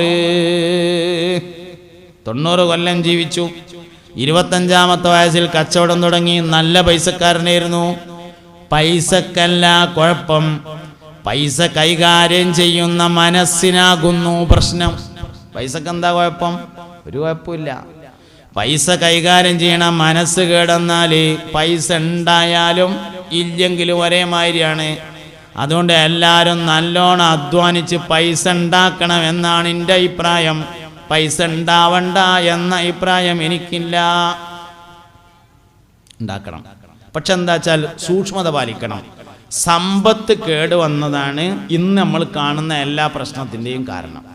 എന്താ സമ്പത്ത് കേടുവരാന്ന് പറഞ്ഞാൽ യത്തീമിൻ്റെ മുതൽ അപഹരിച്ചത് ബർക്കത്തുണ്ടാവില്ല. അത് തിന്നാൻ കൊടുത്താൽ കുട്ടികൾ കേടുവരും. വഖഫ് മുതൽ അന്യാധീനപ്പെടുത്തിയത് വല്യാപ്പോ വഖഫ് ചെയ്തു തരുന്നു. പിന്നെ നോക്കുമ്പോൾ റിക്കാർഡൊന്നും കാണാനില്ല. റിക്കാർഡില്ലാതെ തരൂല എന്ന് പറഞ്ഞു. ഉദാഹരണം പറഞ്ഞതാണ് കേട്ടോ. വഖഫ് മുതൽ അന്യാധീനപ്പെടുത്തിയാൽ അതുകൊണ്ട് മക്കൾക്ക് ഭക്ഷണം കൊടുത്താൽ ഒരു നേരാവില്ല. ഇതൊക്കെയാണ് ഇന്നത്തെ പ്രശ്നങ്ങൾ തന്നെ. സ്ത്രീകളുടെ ആഭരണങ്ങൾ സമ്മതമില്ലാതെ എടുത്തത്, സ്ത്രീകളുടെ ആഭരണം സമ്മതമില്ലാതെ എടുത്തുകൊണ്ടേറ്റ് വിറ്റിക്കുക. സ്ത്രീകളുടെ ആഭരണം എടുക്കാം, പക്ഷെ നല്ലോണം സമ്മതം വേണം. വാപ്പ മരിച്ചിട്ട് മുതലോരിക്കുമ്പോൾ അടുക്കളയിൽ നിന്ന് ഉമ്മ വിളിച്ചറിയാണ്, കുട്ടികളെ ഇമ്മാക്ക് റോഡ് സൈഡിൻ്റെ ആ ചാരിയിട്ടൊരു 3 സെൻറ്റും കൂടി ഏറെ അളന്നിട്ടാളി. വാപ്പ പണ്ട് ഖത്തർക്ക് പോയത് ഉമ്മാൻ്റെ മണിക്കാതിലെ വിറ്റിട്ടായിരുന്നു എന്നുള്ള ഓർമ്മ ഉണ്ടായിക്കോട്ടെ കേട്ടോ. എന്താ പറഞ്ഞതിൻ്റെ അർത്ഥം? ഖത്തർക്ക് പോകണ അന്ന് മണിക്കാതിലെ കൊടുത്തത് മനസ്സറിഞ്ഞ് തൃപ്തിപ്പെട്ടിട്ടല്ല. ആണെങ്കിൽ ഇപ്പം അതിൻ്റെ കണക്ക് പറയാൻ പാടില്ലല്ലോ. തൃപ്തിപ്പെട്ട് കൊടുത്തതിൻ്റെ കണക്ക് പറയാൻ പാടില്ല. ചില സ്ഥലത്ത് ക്ലാസ് എടുക്കാനോ വാതരാനൊക്കെ ചെന്നാൽ ആൾക്കാർ വന്നിട്ട് പറയും, ഈ പള്ളിപ്പറമ്പൊക്കെ എൻ്റെ വല്യാപ്പാൻ്റെ വാപ്പ കൊടുത്തതാണ്. ഓൻ്റെ വല്യാപ്പാക്ക് തന്നെ അതിൽ അവകാശമില്ല, വാപ്പാക്ക് തീരെ അവകാശമില്ല, ഓന് തീരെ അവകാശമില്ല. പിന്നെന്താ പറയേണ്ട ആവശ്യം? വല്യാപ്പാൻ്റെ വാപ്പ കൊടുത്തതോടുകൂടി അതിൻ്റെ അവകാശം നീങ്ങി, അതിൻ്റെ മിൽക്ക് അള്ളാഹുവിലേക്ക് നീങ്ങിയിട്ടുണ്ട്. ഓൻ്റെ വല്യപ്പാക്ക് അവകാശമില്ല, വാപ്പാക്ക് തീരെ അവകാശമില്ല, ഓൻ ഒട്ടും അവകാശമില്ല. പിന്നെ എന്തിനത് കാണുന്നവരോടൊക്കെ പറയേണ്ട ആവശ്യം? ഇതൊക്കെയാണ് നമ്മളെ പരിപാടി പറഞ്ഞത്. അതെന്തേ സംഗതി? വല്യാപ്പാൻ്റെ വാപ്പ അന്ന് കൊടുത്തതേ അത്രയിട്ടൊന്നും കൊടുക്കേണ്ടിന്നില്ല എന്ന് മനസ്സിലുള്ള അതാണ് പറഞ്ഞത്. ഇവിടുന്ന് അങ്ങോട്ട് ആ കാണുന്നതൊക്കെ എൻ്റെ വാപ്പ കൊടുത്തത്, വല്യാപ്പ കൊടുത്തതാണ്. ആ പറഞ്ഞതിൻ്റെ ഉള്ളിൽ അതിരിക്കുന്നുണ്ട് എന്ന മാതിരിയാണ് മുതലൊരു വെക്കുമ്പോൾ പെണ്ണുങ്ങളെ വർത്താനം. അപ്പോൾ മനസ്സറിഞ്ഞ് തരാൻ വളരെ പ്രയാസമാണ്. അതേസമയത്ത് മനസ്സറിഞ്ഞ് തന്നതാണെങ്കിൽ കുഴപ്പമൊന്നുമില്ല, അല്ലെങ്കിൽ അതുകൊണ്ട് എടുക്കൊത്തൂല. ഇതന്നെ സംഗതി. പലിശയുടെ സമ്പത്ത് കൊണ്ട് ഇടപാട് നടത്തിയത്, പലിശൻ്റെ പൈസ കൊണ്ട് ഇടപാട് നടത്തിയത് ബർക്കത്തുണ്ടാവില്ല. ഇതൊക്കെയാണ് ഇന്നത്തെ പ്രശ്നങ്ങൾ പറഞ്ഞത്. ഇതിപ്പോൾ അങ്ങാടിയിലെ 4 പീഡിയ റൂമും വാടക കിട്ടാനുള്ള 2 കോട്ടേഴ്സും അത്യാവശ്യം ഇങ്ങനെ വട്ടച്ചെലവൊക്കെ നടന്നു പോകാൻ വേണ്ടിയിട്ട് ഒരു ചെറിയ മിനി സൂപ്പർ മാർക്കറ്റൊക്കെ കൂടി ആയി വന്നപ്പോഴേക്കേ അറബി ഏകദേശം എത്തിങ്ങാനേ ചേർക്കാൻ പറ്റിയ കോലത്തിലായിട്ടുണ്ട്. മെലിഞ്ഞിട്ട് മേശൻ്റെ അടിയിൽ കൂടെ കൈയിട്ട് വലിച്ചു തരുന്നേ. ഇങ്ങനെ കുട്ടികളെ വരാകാം. അതുകൊണ്ട് വരുമാനം കേടുവന്നതാണ് ഇന്നത്തെ ഏറ്റവും വലിയ പ്രശ്നം. നിങ്ങൾ അംഗീകരിച്ചാലും വേണ്ടില്ല, അംഗീകരിച്ചില്ലെങ്കിലും വേണ്ടില്ല. ഞാൻ പറയാനുള്ളത് പറയും. വരുമാനം കേടുവന്നതാണ് ഇന്നത്തെ ഏറ്റവും വലിയ പ്രശ്നം. 5 വക്തിനും പള്ളിക്കണ്ട്, സുബഹിക്ക് മുടങ്ങാതുണ്ട്. സുബഹി നിസ്കാരം കഴിഞ്ഞിട്ട് 2 പേജ് ഖുർആൻ ഓതും. അത് കഴിഞ്ഞിട്ട് പോയിങ്ങാണ്ടേ സൂപ്പർ മാർക്കറ്റ് തുറന്നിച്ചിട്ടേ ചൈനയിൽ സാധനം ഇറക്കിയിട്ട് ജപ്പാന്റെ സ്റ്റിക്കർ ഒട്ടിച്ചിങ്ങാണ്ട് വിൽക്കുക. അങ്ങനെ ഉണ്ടാക്കിയ മുതൽ നേരാവൂല, അത് തിന്ന കുട്ടികൾ നേരാവൂല എന്നാണ് ഞാൻ പറഞ്ഞത്. അതുകൊണ്ട് വരുമാനം നല്ലോണം സൂക്ഷിക്കണം, നല്ലോണം സൂക്ഷിക്കണം. 1000 ഉറുപ്യക്ക് പണിയെടുത്തിട്ട് 990 ഉറുപ്യ വാങ്ങിങ്ങാണ്ട് ജീവിച്ചാൽ ബറക്കത്ത് കൂടുതലാണ്. 1000 ഉറുപ്യക്ക് ജോലി ചെയ്തിട്ട് 1500 ഉറുപ്യക്ക് വാശി പിടിച്ചാൽ ബറക്കത്ത് നഷ്ടപ്പെടും. തരുന്നവന്റെ സംതൃപ്തി വളരെ പ്രധാനമാണ്. പൈസ തരുന്ന ആളെ സംതൃപ്തി വളരെ പ്രധാനപ്പെട്ടതാണ്. അതുകൊണ്ട് എങ്ങനെയാലും ഉണ്ടാക്കിയാൽ മക്കൾ കേടുവരും. ഇന്ന് മുസ്ലിം ഉമ്മത്ത് അനുഭവിക്കുന്ന പ്രയാസങ്ങളുടെ ഏറ്റവും പ്രധാനപ്പെട്ട കാരണം 2 എണ്ണമാണെന്നാണ് ഞാൻ മനസ്സിലാക്കിയിട്ടുള്ളത്. ഒന്ന് ഹുബ്ബുദ്ദുന്യ, ദുനിയാവിനോടുള്ള സ്നേഹമാകുന്നു. രണ്ടാമത്തേത് കറാഹിയത്തുൽ മൗത്ത്, മരണത്തോടുള്ള വെറുപ്പാകുന്നു. 2 കാരണമാണ്. അസ്രായീൽ അലൈഹിസ്സലാം അങ്ങോട്ട് വന്നിട്ട് അസ്സലാമു അലൈക്കും, ഞാൻ അസ്രായീലാണ്, എന്നെ കൊണ്ടുപോകാൻ വന്നതാണ്, പോകല്ലേ എന്ന് ചോദിച്ചു എന്ന് വിചാരിക്കുക. ആർക്കെപ്പോഴും സംഭവിക്കാമെന്നാണല്ലോ. അസ്സലാമു അലൈക്കും ഞാൻ അസ്രായിലാണ് പോകല്ലേ എന്ന് ചോദിച്ചാൽ എന്തേക്കാരം നമ്മളെ മറുപടി? വേണ്ട, നമ്മൾ വെറുതെ സങ്കല്പിക്കുക, നാളെ ഈ നേരമാകുമ്പോഴത്തിന് വന്നോളി, അപ്പോത്തിന് റെഡിയാകാം എന്നെങ്കിലും പറയാവുന്ന ഒരു അവസ്ഥ നമുക്കുണ്ടോ? അങ്ങനെ ഒരു അവസരം ഉണ്ടാവില്ല എന്നുള്ളതല്ല, എന്നാലും ഒന്ന് ആലോചിച്ച് നോക്കി. നിങ്ങളിപ്പോൾ അങ്ങനെ പെട്ടെന്ന് വന്നാൽ എങ്ങനെ? നാളെ ഈ നേരം ആര്യസ്കാരം കഴിയുമ്പോഴത്തിന് വന്നോളി, അപ്പോത്തിന് ഞാനൊക്കെ ഒന്ന് ലെവലാക്കാം. വേണ്ട, അടുത്ത വെള്ളിയാഴ്ച രാവിലെ വന്നോളി, അപ്പോത്തിന് ഞാൻ റെഡിയാകാമെന്ന് പറയാൻ നമുക്ക് കഴിയോ?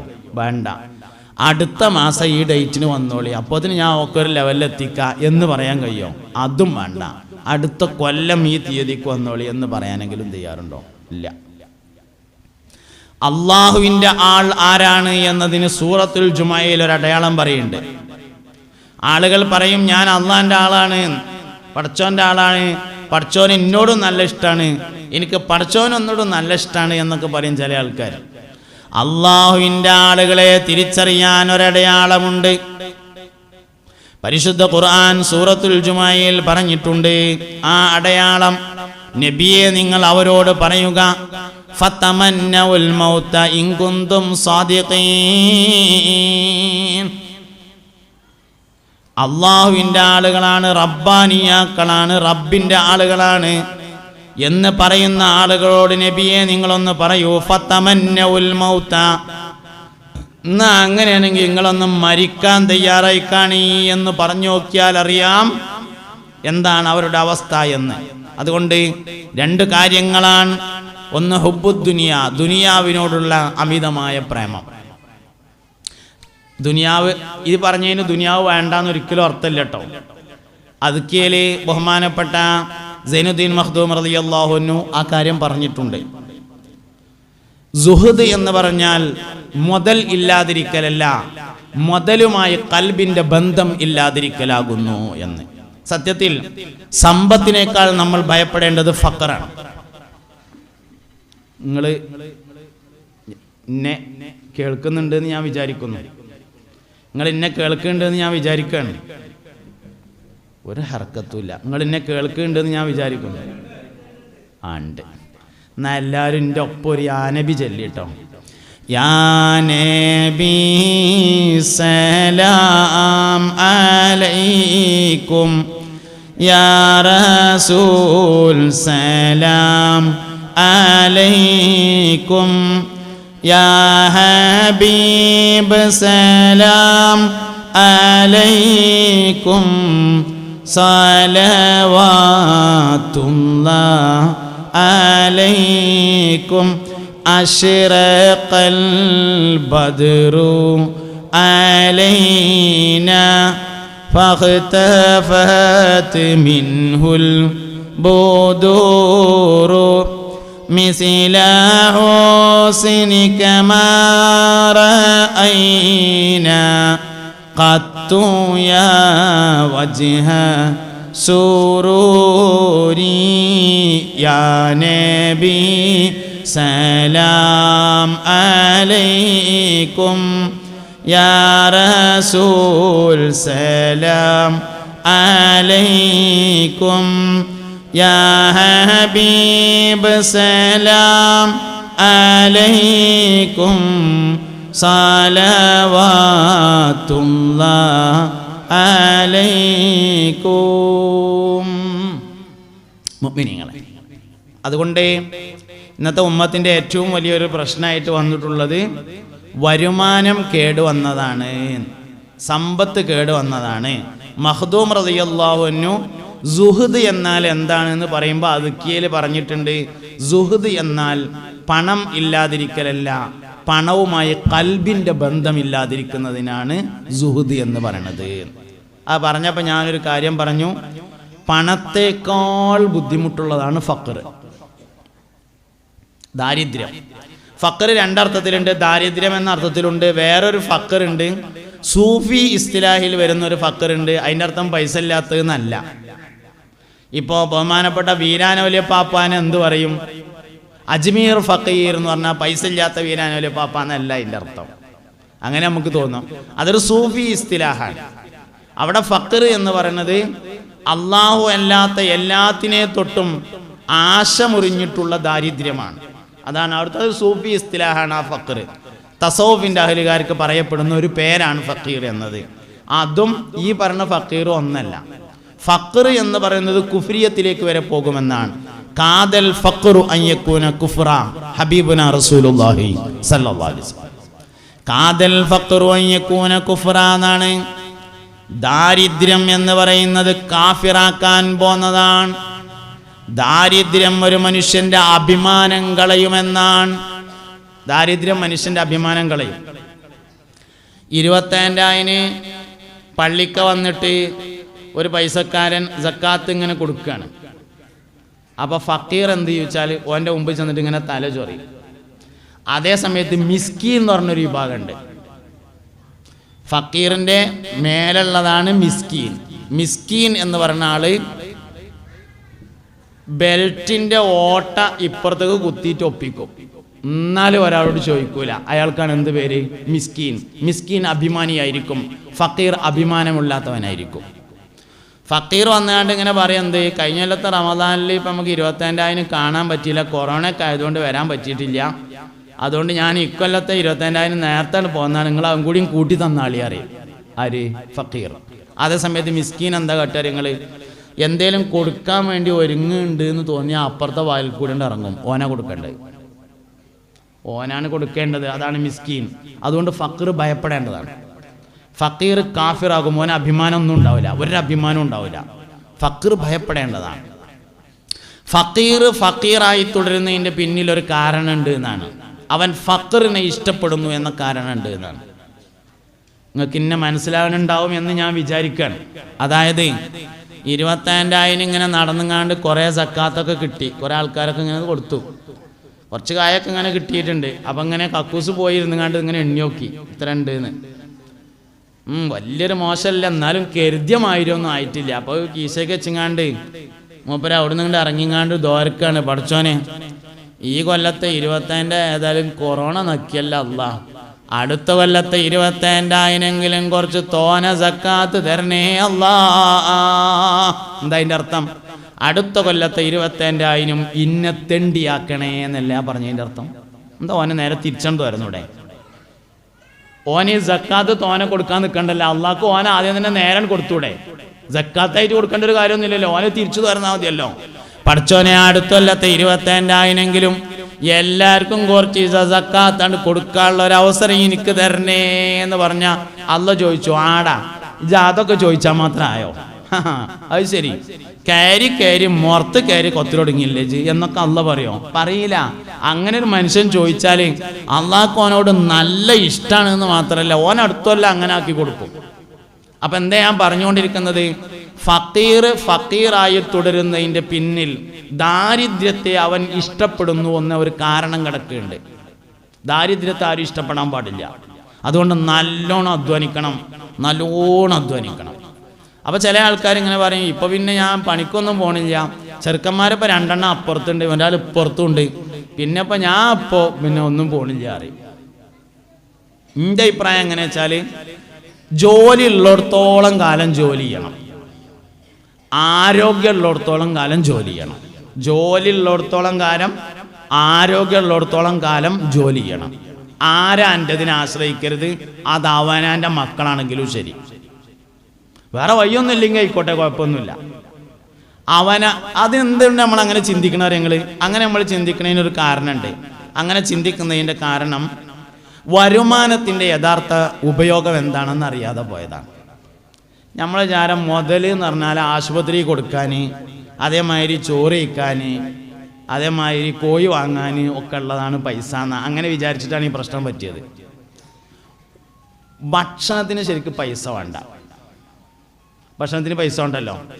എനിക്കിപ്പോൾ ഞാൻ ഇപ്പോൾ വൈകുന്നേരം എന്തൊക്കെയാണെന്ന് അറിയാം നിങ്ങൾക്ക്? പത്തിരി.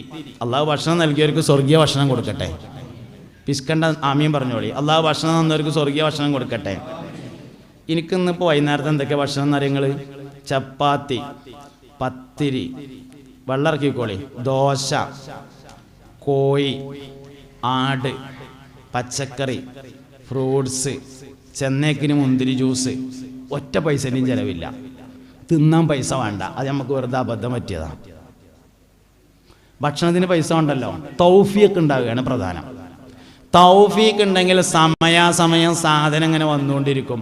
തൗഫീഖ് ഇല്ലെങ്കിൽ അരിക്കച്ചവടം ഉണ്ടായിട്ടും കാര്യമില്ല, ചങ്ക് കൂടെ കീപ്പട്ടാണ്ട് പോവില്ല. 3 മാസമായി വാപ്പ അന്നം വെള്ളം ഇറങ്ങാതെ ആശുപത്രി കിടക്കാൻ തുടങ്ങിയിട്ട് കുട്ടികൾ 4 ആളോട് പറയുന്നുള്ളതല്ലാതെ ചങ്ക് കൂടെ കീപ്പട്ടാണ്ട് ഇറങ്ങൂല. തൗഫീഖാണ് വളരെ പ്രധാനം. അതുകൊണ്ട് ഭക്ഷണം കഴിക്കാൻ പൈസ വേണ്ട. പിന്നെ നമ്മൾ വിചാരം എന്താ വെച്ചാൽ ആശുപത്രി കൊടുക്കാനെന്നാ. ഞാൻ ഹജ്ജിന് പോയ സമയത്ത് ഒരാളുണ്ടായിരുന്നു, ചാവക്കാട്ടുകാരൻ ഒരാളുണ്ടായിരുന്നു ഞങ്ങളുടെ കൂടെ. അപ്പം ഞങ്ങളിങ്ങനെ തമാശക്ക് ഇങ്ങനെ പറയും, കാര്യം പറയും, ഇങ്ങനെ വർത്താനം പറയുന്നതിനിടയിൽ ഞാൻ പറഞ്ഞു, ഉസ്മാൻ റളിയല്ലാഹു അൻഹുവിനെ പോലെയുള്ള ആളുകളൊക്കെ മിസ്കീനാവാൻ വേണ്ടി ദ്വാരന്നിട്ടുണ്ട്. മുസ്തഫ നബി സല്ലല്ലാഹു അലൈഹി വസല്ലം തങ്ങൾ അല്ലാഹുമ്മ അഹ്യിനി മിസ്കീനൻ വഅമിത്നി മിസ്കീനൻ വഅശ്റുനി ഫീ സുംറത്തിൽ മസാക്കീൻ എന്ന് ദ്വാരന്നിട്ടുണ്ട്. അതുകൊണ്ട് അള്ളാഹു നമ്മളെല്ലാവരും മിസ്കീന്മാരാക്കി തരട്ടല്ലേ എന്ന് പറഞ്ഞു. ഞാൻ അതിൽ മൂപ്പരിനോട് പറഞ്ഞു, ഉസ്താദെ അങ്ങനെ പറയരുത് കേട്ടോ, ഒരാശുപത്രി കേസ് വന്നാൽ നമ്മൾ എന്താ കാട്ടുക എന്ന് ചോദിച്ചു. ആ ആശുപത്രി കേസ് വരാതിരുന്നാൽ പോരെ, അതാണല്ലോ ആലോചിക്കേണ്ടത്.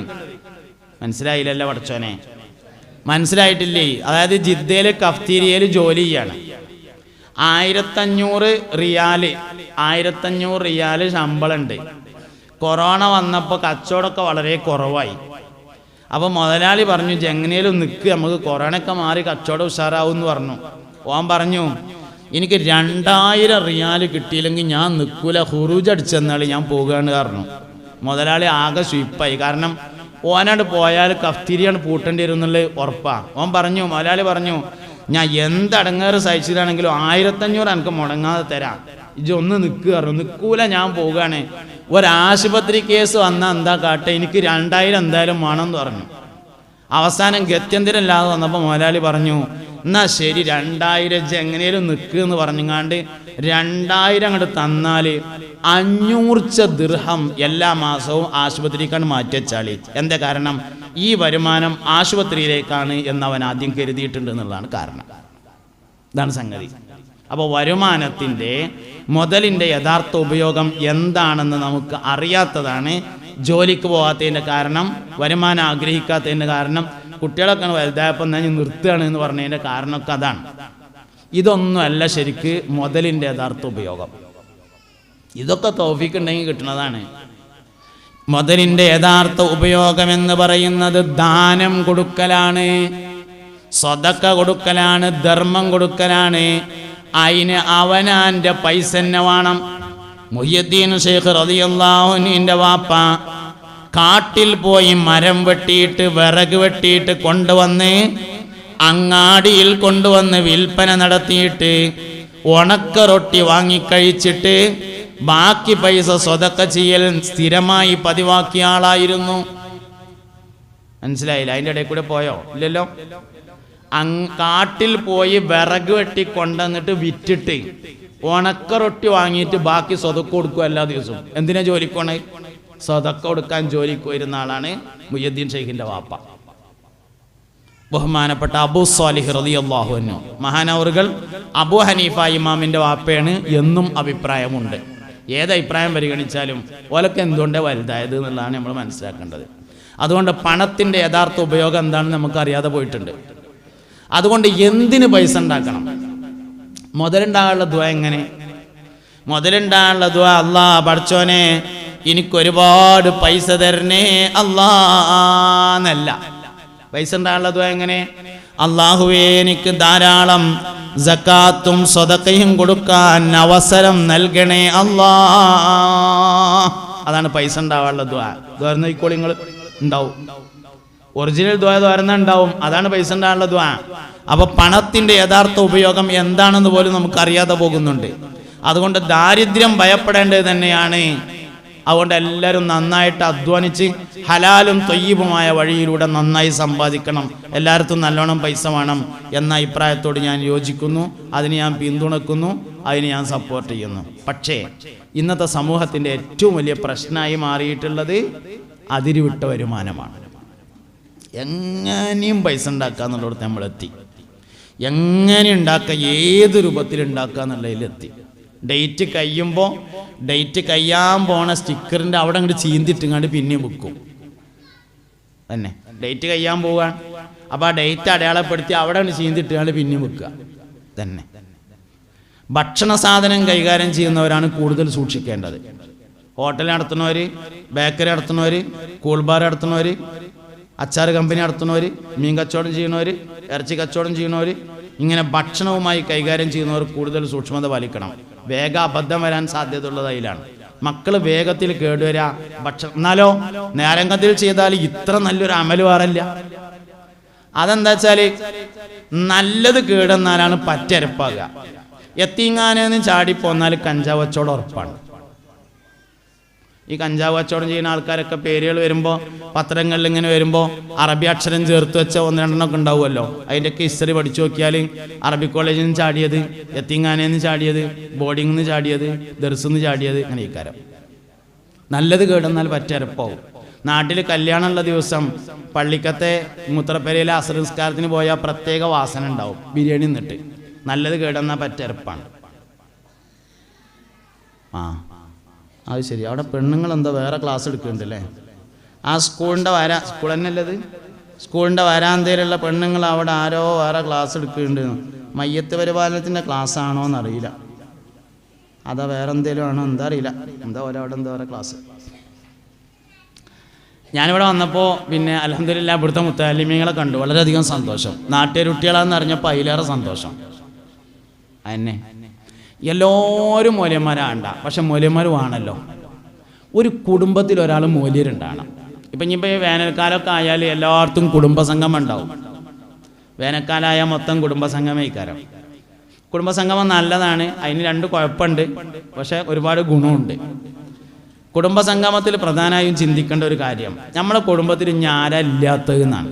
കുടുംബത്തിലൊരു ഡോക്ടർ ഉണ്ടാവണം, കുടുംബത്തിലൊരു എഞ്ചിനീയർ ഉണ്ടാവും, കുടുംബത്തിൽ ഒരാൾ പോലീസുകാരനാവണം, കുടുംബത്തിൽ ഒരാൾ കസ്റ്റംസ് ഉദ്യോഗസ്ഥൻ ഉണ്ടാവണം, കുടുംബത്തിൽ ഒരാൾ പഞ്ചായത്ത് ഓഫീസർ വേണം, ഒരാൾ വില്ലേജ് ഓഫീസർ വേണം, കുടുംബത്തിൽ ഒരാൾ മയ്യത്ത് കേൾക്കാൻ പറ്റിയ മൂല്യരും വേണം. കല്യാണത്തിന് നിശ്ചയത്തിൻ്റെ സമയത്തിന് നീച്ചെന്നുകാണ്ട് നമ്മൾ അങ്ങനെ ആക്കല്ലേ, ഇങ്ങനെ ആക്കല്ലേ.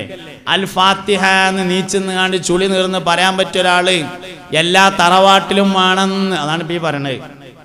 തെക്കേതിലെ തറവാട്ടിലും വേണം, വടക്കേതിലെ തറവാട്ടിലും വേണം, കിഴക്കേതിലെ തറവാട്ടിലും വേണം, പടിഞ്ഞാറയിലെ തറവാട്ടിലും വേണം, മേലേതിലും വേണം, താഴത്തേതിലും വേണം, നടുവിലും വേണം. എല്ലാ തറവാട്ടിലും വേണം എന്ത്? ഒരു മൂല്യര്, തികഞ്ഞ മൂല്യര് കേട്ടോ, സെനതുള്ള തികഞ്ഞ മൂല്യര്. അപ്പോൾ നാട്ടുകാരുട്ടികളാണ് ദർസ് പഠിക്കണമെന്ന് പറഞ്ഞപ്പോൾ വളരെ സന്തോഷമുണ്ട്, വളരെ സന്തോഷമുണ്ട്. അങ്ങനെ തന്നെ ശരിക്കും വേണ്ടത്. നമ്മളെ നാട്ടിലും ആലിമീങ്ങൾ ഉണ്ടാവട്ടെ. അത് മുത്തഅല്ലിമീങ്ങളെ ഞാൻ കണ്ടു, ആലിമീങ്ങളുടെ എല്ലാ സിയോടും കൂടി. അത് വളരെ പ്രധാനമാണ്, അത് വളരെ പ്രധാനപ്പെട്ടതാണ്. ഒരു മനുഷ്യൻ്റെ വേഷം വളരെ പ്രധാനപ്പെട്ട കാര്യമാണ്. ആലിമീങ്ങളുടെ വേഷം, അതിൻ്റെ സിയ്യ് സ്വീകരിക്കണം. അതേസമയത്ത് ഏറരുത്. ഇന്നിപ്പോൾ എങ്ങനെയാ വെച്ചാൽ വലിയ വലിയ കാളിയന്മാർ ഇടാൻ മടിക്കണ ഡ്രസ്സ് ചെറിയ മുത്തഅല്ലിമീങ്ങൾ ഇടും. കാളി ആയാൽ അതിനത്രയൊന്നും ഇല്ലാന്ന് തോന്നിയിട്ട് മൂപ്പരിടാൻ മടിക്കണേ ആ സൈസ് ഡ്രസ്സാണ് ഇപ്പോൾ ചെറിയ മുത്തഅല്ലിം കുട്ടികൾ ഇടുന്നത്. അത്രയിട്ടോട്ട് വേണ്ടേന്, അത് കുറച്ച് ഏറും ചെയ്തിട്ടുണ്ട്. അതേസമയത്ത് ആലിമീങ്ങൾക്ക് അംഗീകരിച്ചു നൽകുന്ന ഒരു ഡ്രസ്സുണ്ട്, സമൂഹം അവർക്ക് വേണ്ടി കണക്കാക്കുന്ന ഒരു വേഷം, അത് സ്വീകരിക്കണം.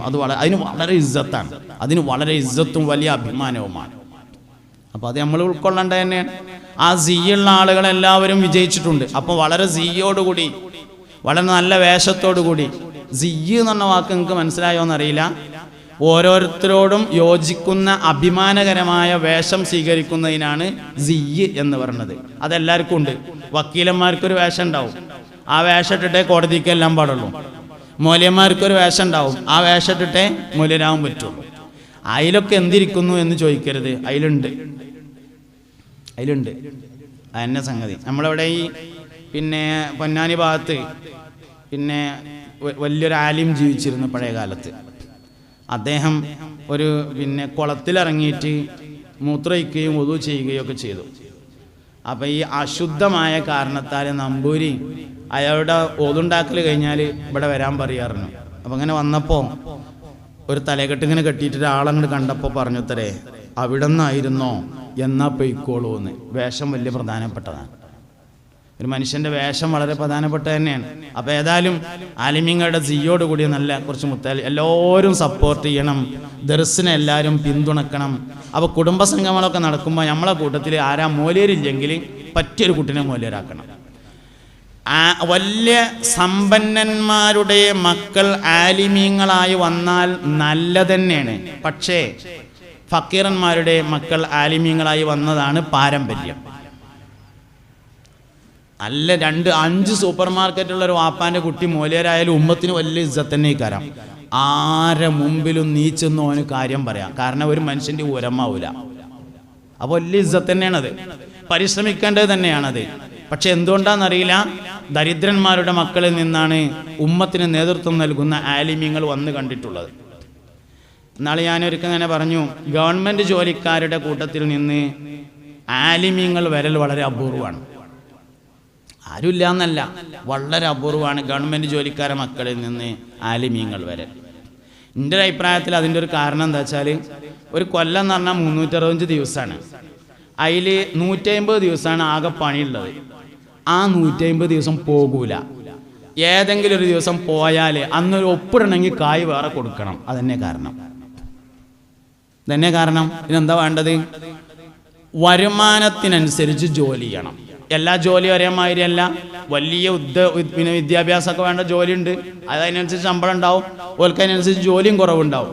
എന്നാലുണ്ടല്ലോ, ഏൽപ്പിക്കപ്പെട്ട ജോലി മുഴുവനായും തീർന്ന് എക്സ്ട്രാ ഡ്യൂട്ടി എന്തെങ്കിലും ഉണ്ടെങ്കിൽ സന്തോഷത്തോടു കൂടി അത് ഏറ്റെടുക്കാനും ഒരാൾ തയ്യാറുണ്ടെങ്കിൽ അവൻ്റെ വരുമാനത്തിൽ ബർക്കത്തുണ്ടാവും.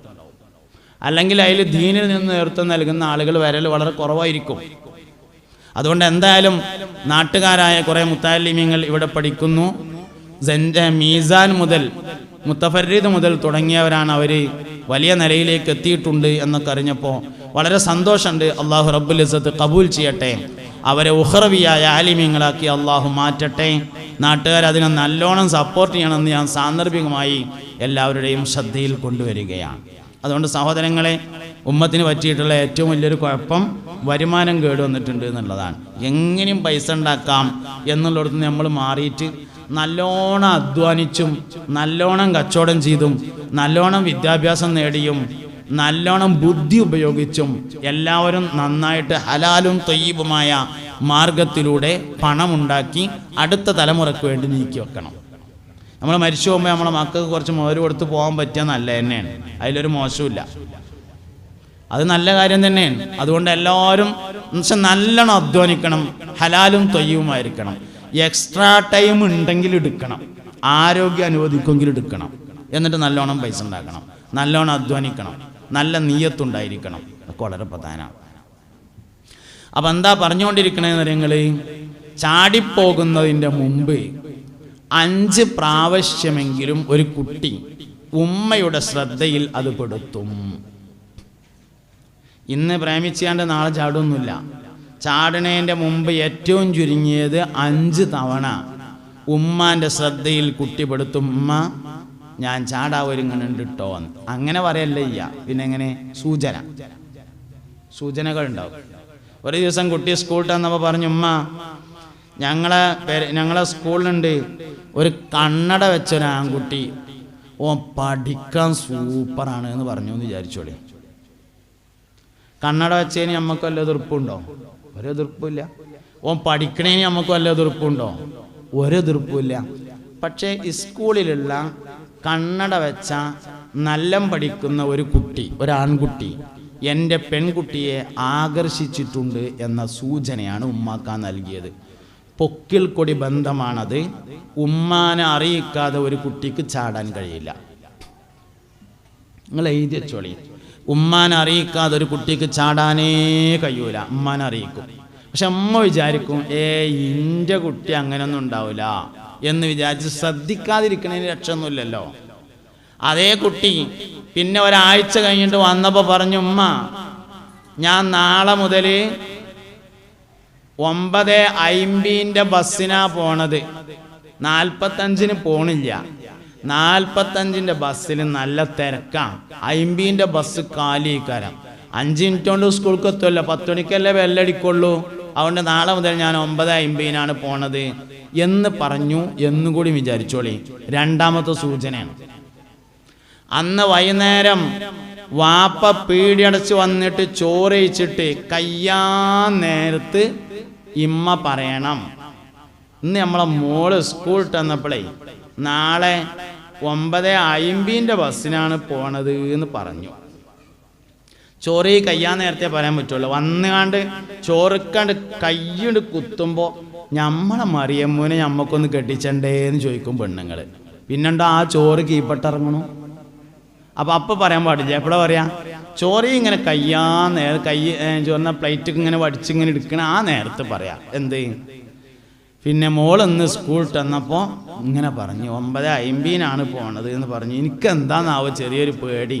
ഇന്നാള് ഓലെ ക്ലാസ്സിലൊരു കന്നഡ ആൺകുട്ടി ഉണ്ട്, നല്ലോണം പഠിക്കുന്നും പറഞ്ഞിരുന്നു എന്ന് പറയുമ്പോൾ വാപ്പ എന്ത് ചെയ്യാന്നറിയാം? വാപ്പ പ്രത്യേകിച്ചൊന്നും സംഭവിക്കാത്ത മാതിരി ഇങ്ങനെ അതെനിക്ക് തോന്നിയതേ ഇക്കാരടി എന്നൊക്കെ പറയാം. പക്ഷെ ഉള്ളിൻ്റെ ഉള്ളിലൊരു പേടി ഉണ്ടാവും വേണം. പറച്ചിൽ അങ്ങനെയൊക്കെ തന്നെ പറയണ്ടത്. അല്ലോ അങ്ങനെ ഉണ്ടോ? ആ സാരിം വയസ്സി പറഞ്ഞിരുന്നു പ്രേമം തന്നെയാണ് എന്ന് അങ്ങനെ പറയല്ല വേണ്ടേ. ഒന്നും അറിയാത്ത മാതിരി കാട്ടണം. അതൊന്നും ഉണ്ടാവില്ല, അതെനിക്ക് തോന്നിയത് ഇക്കാരെന്ന് പറയാം. അതിൻ്റെ പിറ്റേന്ന് മൂപ്പര് കച്ചവടത്തിന് പോവുക, പിറ്റേന്നും പോവുക. 4ാമത്തെ ദിവസം മോള് ബസ് കയറാൻ വേണ്ടിയിട്ട് ബസ് സ്റ്റോപ്പിൽ ഇങ്ങനെ നിൽക്കുമ്പോൾ വാപ്പ കുറച്ച് ഒഴിഞ്ഞിങ്ങനെ നിന്നിട്ടൊന്ന് നോക്കുക. കന്നഡ പഠിക്കണ കുട്ടി നോക്കുക. കാര്യമായിട്ടൊന്നും കാണാനില്ല എന്ന് വിചാരിക്കുക. എന്നാൽ മോള് മുന്നത്തെ ഡോറിൽ കൂടെ ബസ്സിക്കണ് കയറുമ്പോൾ വാപ്പ പിന്നത്തെ ഡോറിൽ കൂടെ ബസ്സിക്കണ് കയറിയിട്ട് 10 ഉറുപ്പ്യം കൊടുത്തുകൊണ്ട് ആ കമ്പിമ തൂങ്ങിയാണ്ട് ഒന്നിങ്ങനെ നിൽക്കുക. അപ്പോൾ മൂപ്പരെ മനസ്സിലിങ്ങനെ വേണം ആ കണ്ണടിയും നല്ല പഠിക്കണ കുട്ടിയും എന്നിങ്ങനെ വേണം. വല്ലതുണ്ടോ നോക്കുക. കാരണം അത് 2ാമത്തെ സൂചനയാണ്. ഇങ്ങനെ ചുരുങ്ങിയത് 5 സൂചനയെങ്കിലും ഉമ്മാക്ക് കൊടുക്കും, എന്നിട്ട് ചാടുള്ളൂ. അത് നോക്കാൻ ഒഴിവില്ല. പിന്നെ എന്താ കേട്ടാ? നോക്കാൻ ഒഴിവ് വേണം, നോക്കാൻ ഒഴിവും വേണം, വാപ്പാനോട് പറയാനുള്ള മനസ്സും വേണം. അങ്ങനെ പറഞ്ഞാൽ പിറ്റേന്ന് കന്നൂട്ടാൻ പോകാതെ കുട്ടി സ്കൂളിൽ പോകുമ്പോൾ ബസ് സ്റ്റോപ്പിലൊന്ന് പോയി നോക്കാനുള്ള മനസ്സും വേണം. എന്നാൽ ഒരു കുഴപ്പമുണ്ടാവില്ല. നമുക്കതൊന്നും ഒഴിവില്ലാതെ പിന്നെ കുട്ടികളെ കുറ്റം പറഞ്ഞിട്ട് എന്താ കാര്യം? ഇപ്പം എല്ലാവരും കുട്ടികളെ കുറ്റം പറയാണ്. കുട്ടികൾക്കല്ലല്ലോ കുഴപ്പമുള്ളത്, വലിയവർക്ക് തന്നെ കുഴപ്പമുള്ളത്. അദബ്, മര്യാദ, ശീലങ്ങൾ ഇതൊക്കെ വാപ്പിയമ്മയും പഠിപ്പിക്കേണ്ട തന്നെയാണ്, വേറെ ആരും പഠിപ്പിക്കേണ്ടതല്ല. തന്നെ 4ാം ക്ലാസ് പഠിക്കണ കുട്ടി സ്കൂളിൽ വന്നിട്ട് തൊട്ടടുത്തിരിക്കണ കുട്ടിനെ 4ാം ക്ലാസ് പഠിക്കുന്ന കുട്ടി സ്കൂളിൽ വന്നിട്ട് തൊട്ടടുത്തിരിക്കണ കുട്ടിനെ തൊട്ടാൽ 7 പ്രാവശ്യം കേൾക്കേണ്ട ഒരു സാധനത്തിൻ്റെ പേരാണ് വിളിച്ചു എന്ന് കരുതിക്കോളി. എവിടുന്ന കിട്ടിയത്? ബാപ്പമ്മാനെ വിളിച്ചത്, അല്ലെങ്കിൽ ഉമ്മ വാപ്പാനെ വിളിച്ചത്, അല്ലെങ്കിൽ 2ആളും കൂടി വല്യപ്പാനെ വിളിച്ചത്. അല്ലാതെ എവിടുന്ന് കിട്ടിയത്? മാതാപിതാക്കളുടെ സ്വഭാവം തന്നെയാണ് കുട്ടിയൊക്കെ ഉണ്ടാവുക. റബീഉൽ അവ്വൽ 12-ന് 5ാം ക്ലാസ്സിൽ ഫസ്റ്റ് ക്ലാസ് വാങ്ങിയിട്ട് സ്റ്റേജിന്മ കയറിയിട്ട് കുട്ടി സമ്മാനം വാങ്ങുമ്പോൾ സദസ്സെന്ന് വാപ്പ പറയും, എൻ്റെ ചെറുക്കനാണത്, 3ാമത്തോന് ഹാഷിമ്, ഓൻ പഠിക്കാൻ നല്ല ഉഷാറാണ്, എൻ്റെയൊക്കെ അതേമാതിരി തന്നെയാണ് എന്ന് പറയും. വേണമെങ്കിൽ അതിൻ്റെ ഒരു ഫോട്ടോ എടുത്തെങ്ങാണ്ട് ഫേസ്ബുക്കിൽ പോസ്റ്റും ചെയ്യും. അതേ ചെറുക്കൻ കുരുത്തക്കേട് കാട്ടിയിട്ട് അങ്ങാടിയിൽ നിന്ന് ആൾക്കാരടുത്ത് നിന്ന് പെരടിക്ക് അടി കിട്ടിയാൽ വാപ്പ പറയും, ഓൻ്റെ കൂട്ടുകെട്ടൊക്കെ കേടുവന്നുകൊണ്ട് അങ്ങനെ ആയതാണ് എന്ന്. അല്ല, എൻ്റെ ചെറുക്കനായതുകൊണ്ട് തന്നെയാണ്. റബീഉൽ അവ്വൽ 12-ന് സമ്മാനം വാങ്ങിയത് എൻ്റെ ചെറുക്കനായതുകൊണ്ടാണെങ്കിൽ അങ്ങാടിയിൽ നിന്ന് ആൾക്കാരടുത്ത് നിന്ന് പെരടിക്കടി കിട്ടിയതും എൻ്റെ ചെറുക്കനായത് കൊണ്ട് തന്നെയാകുന്നു. അതാണ് അത് കേൾക്കാൻ തയ്യാറാണ്. നമ്മൾ മദ്രസയിൽ കുട്ടീനെ ചേർക്കാൻ ചെന്നാലേ, സ്കൂളിൽ കുട്ടീനെ ചേർക്കാൻ ചെന്നാൽ പ്രിൻസിപ്പാള്, പ്രധാനാധ്യാപകൻ, സദറുസ്താദ്, ഹെഡ്മാഷ് ഒരു ഫോം തരും. ആ ഫോമിൽ ഏറ്റവും മേലുണ്ടാവും കുട്ടിയുടെ പേര്, അതിൻ്റെ അപ്പുറത്തുണ്ടാവും വയസ്സ്, അതിൻ്റെ താഴെ ഉണ്ടാവും വീട്ടുപേര്, അതിൻ്റെ താഴെ ഉണ്ടാവും വിലാസം, അതിൻ്റെ താഴെ ഉണ്ടാവും പിതാവിൻ്റെ പേര്, അതിൻ്റെ തൊട്ട് താഴെ ഉണ്ടാവും രക്ഷിതാവിൻ്റെ പേര്. പിതാവായതുകൊണ്ട് രക്ഷിതാവാകൂല, ആവുമെങ്കിൽ 2 കോളം വേണ്ട. ഏത് ഫോമിലല്ലാത്ത? ഏത് ഫോമിലും നോക്കിക്കോളി. സ്കൂളിൽ ചേർക്കാൻ ചെന്നാൽ, മദ്രസയിൽ ചേർക്കാൻ ചെന്നാൽ, കോളേജിൽ ചേർക്കാൻ ചെന്നാലുള്ള ഫോമിലുണ്ടാവും പിതാവിൻ്റെ പേര്, അതിൻ്റെ നേരെ അടിയിലുണ്ടാവും രക്ഷിതാവിൻ്റെ പേര്. പിതാവായാൽ പോരാ, രക്ഷിതാവാകണം. പിതാവാകൽ നല്ല രസമുള്ള പരിപാടിയാണ്. രക്ഷിതാവാകാൻ ഓർക്കണ്ടൊഴിച്ചേണ്ടി വരും, വെറുതെ നടക്കൂല. പിതാവാകൽ നല്ല രസമാണ്. മൂരിക്ക് വില കുറഞ്ഞ സമയം നോക്കുക. ഇപ്പോൾ കുറച്ച് വില കുറവാണ് ഇത്തരം മൂരിക്ക്. എന്നിട്ട് വാങ്ങിയിട്ട് ചെറിയൊരു മയച്ചാറിലുണ്ടെങ്കിൽ ഉഷാറായി ബിരിയാണി വെച്ചിട്ട് പിതാവാകുക. എന്നിട്ട് ഫോമിൽ എഴുതുക പിതാവിൻ്റെ പേര്. രണ്ടാമത്തെ കോളാണ്ട് എഴുതണമെങ്കിലേ കുറച്ച് ഇടങ്ങേറുണ്ടാവും.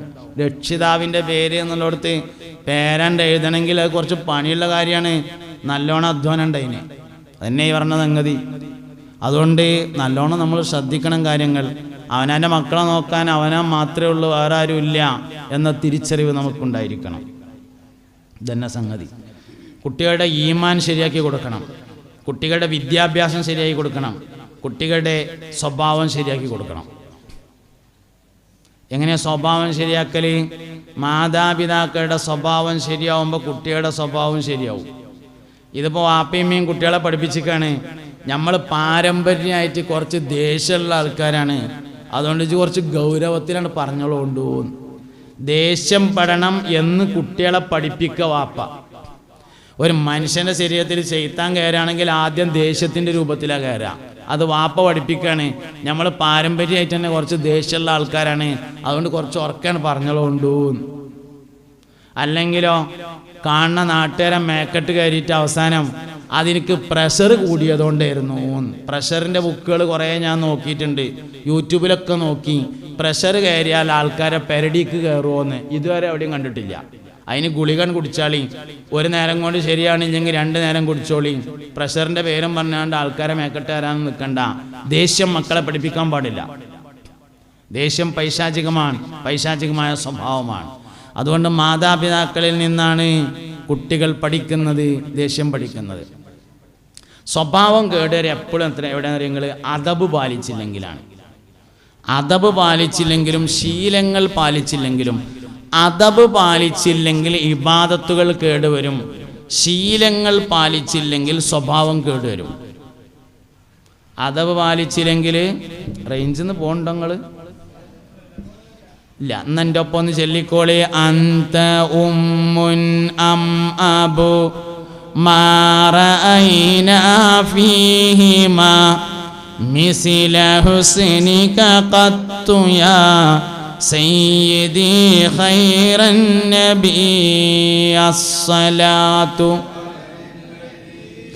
വസ്സലാമു അലർ റസൂൽ الشفيع الأبطحي والحبيب الأربي ارتكبت على الخطا غير حسر وعدد لك أشكو فيه يا سيدي خير النبي الصلاة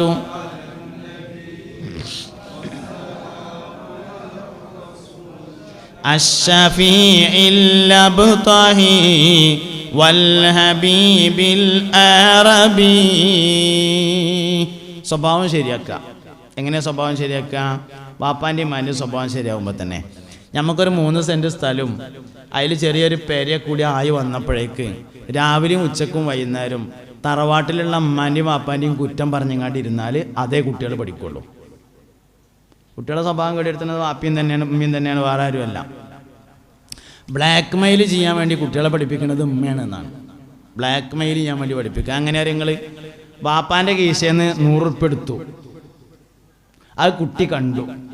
കുറച്ച് കഴിഞ്ഞപ്പോൾ കുട്ടി ചോദിച്ചു, ഉമ്മ കുട്ടികളൊക്കെ നല്ല ശ്രദ്ധിക്കുന്നുണ്ട്, അവർക്കെന്താ വേറെ പണിയൊന്നുമില്ലേ? ഉമ്മ നല്ല ശ്രദ്ധിക്കും കുട്ടികളെ, ഇതുവരെ കഴിച്ചുന്നവരൊക്കെ അതപ്പം നോക്കിക്കണം. അള്ളാഹു നമ്മളെ കുട്ടികളൊക്കെ സ്വാലിഹ്യങ്ങളിൽ പെടുത്തട്ടെ, അവരൊക്കെ മുത്തഖീങ്ങളാക്കട്ടെ, ദുനിയാവിൽ ആഖിറത്തിൽ നമുക്ക് ഉപകാരമുള്ള മക്കളാക്കി തരട്ടെ. ആമീൻ. അപ്പം എന്താ പറഞ്ഞാൽ നിങ്ങൾ ഒരക്കാനല്ലോ ഒന്നുകൂടി ചൊല്ലിക്കാണി. അന്ത മുൻജീനാ ഗദൻ മിൻ ശഫാഅതിക സഫാ മല്ലനാ മിസ്ലുക യാ സയ്യിദി ഖൈറൻ നബി അസ്സലാത്തു വസ്സലാമു അലർ റസൂൽ അശ്ശഫീഇൽ അബ്തഹി വൽഹബീബിൽ അറബി. പാപ്പാൻ്റെ കീശയിൽ 100 ഉറുപ്പിക എടുത്തു. അത് കുട്ടി കണ്ടു. കുറച്ച് കഴിഞ്ഞപ്പോൾ കുട്ടി ചോദിച്ചു, ഉമ്മ ഐസ്ക്രീം വാങ്ങാൻ 10 ഉറുപ്പ്യ വേണമെന്ന് പറഞ്ഞു. അപ്പം അമ്മ പറഞ്ഞു തരൂല എന്ന് പറഞ്ഞപ്പോൾ അമ്മ പറഞ്ഞു, എന്നാ അപ്പാൻ്റെ ഗീസേന്ന് പറഞ്ഞപ്പോൾ 10 ഉറുപ്പ്യ കൊടുത്ത് കൊണ്ടുപോയി തിന്നട ഐസ്ക്രീം പണ്ടാറടക്കാൻ പറഞ്ഞാണ് കൊടുത്തു. ഇതിൻ്റെ പേരാണ് ബ്ലാക്ക് മെയിലിംഗ് എന്ന് പറഞ്ഞത്. ആരെ പഠിപ്പിച്ചത്? ഉമ്മ. 100 ഉറുപ്പ്യ എടുക്കേണ്ടി വരും കേട്ടോ, അല്ലാതെ എന്നെ പോലത്തെ ആൾക്കാരൊന്നും കിട്ടൂല, എടുക്കാതെ കൊടുക്കൂല. കാരണം കൊടുക്കുമ്പോൾ കൈ വറക്കും. ഇങ്ങോട്ട് മേടിക്കാൻ വളരെ ഉഷാറായിക്കാരം. എന്തെങ്കിലും ആവശ്യം വരുമ്പോൾ എൻ്റെ അടുത്ത് എടുത്തച്ച് എന്തെങ്കിലും ഉണ്ടോ, അത് നല്ല ഉഷാറായിക്കാരം. പക്ഷെ അങ്ങോട്ട് കൊടുക്കൂല. അപ്പോൾ അതുകൊണ്ട് എടുക്കേണ്ടി വരും. എടുത്താൽ എന്ത് വേണമെന്നറിയാം നിങ്ങൾ? പിറ്റേ ദിവസം രാവിലെ തുണിക്കുപ്പായൊക്കെ എടുത്ത് കുപ്പായൊക്കെ ഇട്ടുങ്ങാണ്ട് മൂപ്പര് പോണ നേരത്ത് കുട്ടി കേൾക്കുന്ന തരത്തിൽ പുതിയാപ്പണ്ണോട് പറയണം, നിങ്ങൾ പോവുക, ഞാൻ നിങ്ങളെ കീശയിൽ ഇന്നലെ ഒരു 100 ഉറുപ്പ്യ എടുത്തിട്ടുണ്ട് കേട്ടോ. അപ്പോൾ അത് കുട്ടി കേൾക്കുമ്പോൾ മനസ്സിലായി, കട്ടതല്ലല്ലേ. അങ്ങനെ ചെയ്യണം.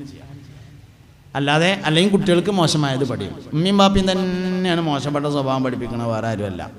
മാതാപിതാക്കളുടെ സ്വഭാവം എന്താണോ അതാണ് മക്കൾക്കുണ്ടാകുക. അൽ വലതു സിറു അബീഹി എന്നാണ്. മകൻ വാപ്പാന്റെ രഹസ്യമാകുന്നു എന്നാണ്. വാപ്പ സ്വകാര്യത്തിൽ ചെയ്യുന്നത് മകൻ പരസ്യമായി ചെയ്യും. വാപ്പ സ്വകാര്യത്തിൽ ആരും കാണാതെ ചെയ്യുന്നത് മകൻ പരസ്യമായി ചെയ്യും. കുറ്റിപ്പുറത്തിൻ്റെ അടുത്ത് ഒരു ഉമ്മമാരുടെ സംഗമത്തിന് പോയി ഞാൻ അടുത്തൊരു ദിവസം. അപ്പോൾ ഒരു ഓഡിറ്റോറിയം നിറയെ ഉമ്മമാരാണ്. അപ്പോൾ ഞാൻ അവിടുത്തെ സംഘാടകരോട് ചോദിച്ചു, എന്താ ഇപ്പം ഇമ്മാരെ മാത്രം ഇങ്ങനെ വിളിച്ചിട്ടുള്ള എന്താ സംഭവം എന്ന് ചോദിച്ചു. അതിൽ പറഞ്ഞു, നഴ്സറിയിൽ പഠിക്കുന്ന കുട്ടിയെ LPയിൽ പഠിക്കുന്ന കുട്ടി വേണ്ടാത്തത് ചെയ്യാൻ വേണ്ടി ശ്രമിച്ചു. അപ്പം ഉമ്മാരൊന്ന് വിളിച്ചു കൂട്ടിയാണ്ടൊന്ന് പറഞ്ഞു കൊടുക്കാനാണ്. അന്വേഷിച്ച് നോക്കുമ്പോൾ എന്താ സംഭവം എന്നറിയാം നിങ്ങൾ? കുട്ടി ഉറങ്ങിയെന്ന് കരുതിയിട്ട് മൊബൈലുമ്പോൾ കളിച്ചത് കുട്ടി സ്ഥിരമായിട്ട് കാണലുണ്ട്. അതാണ് കുട്ടി ഉറങ്ങാൻ കടന്നു. വാപ്പ കുറച്ച് നേരം വൈകിയിട്ടാണ് വരിക.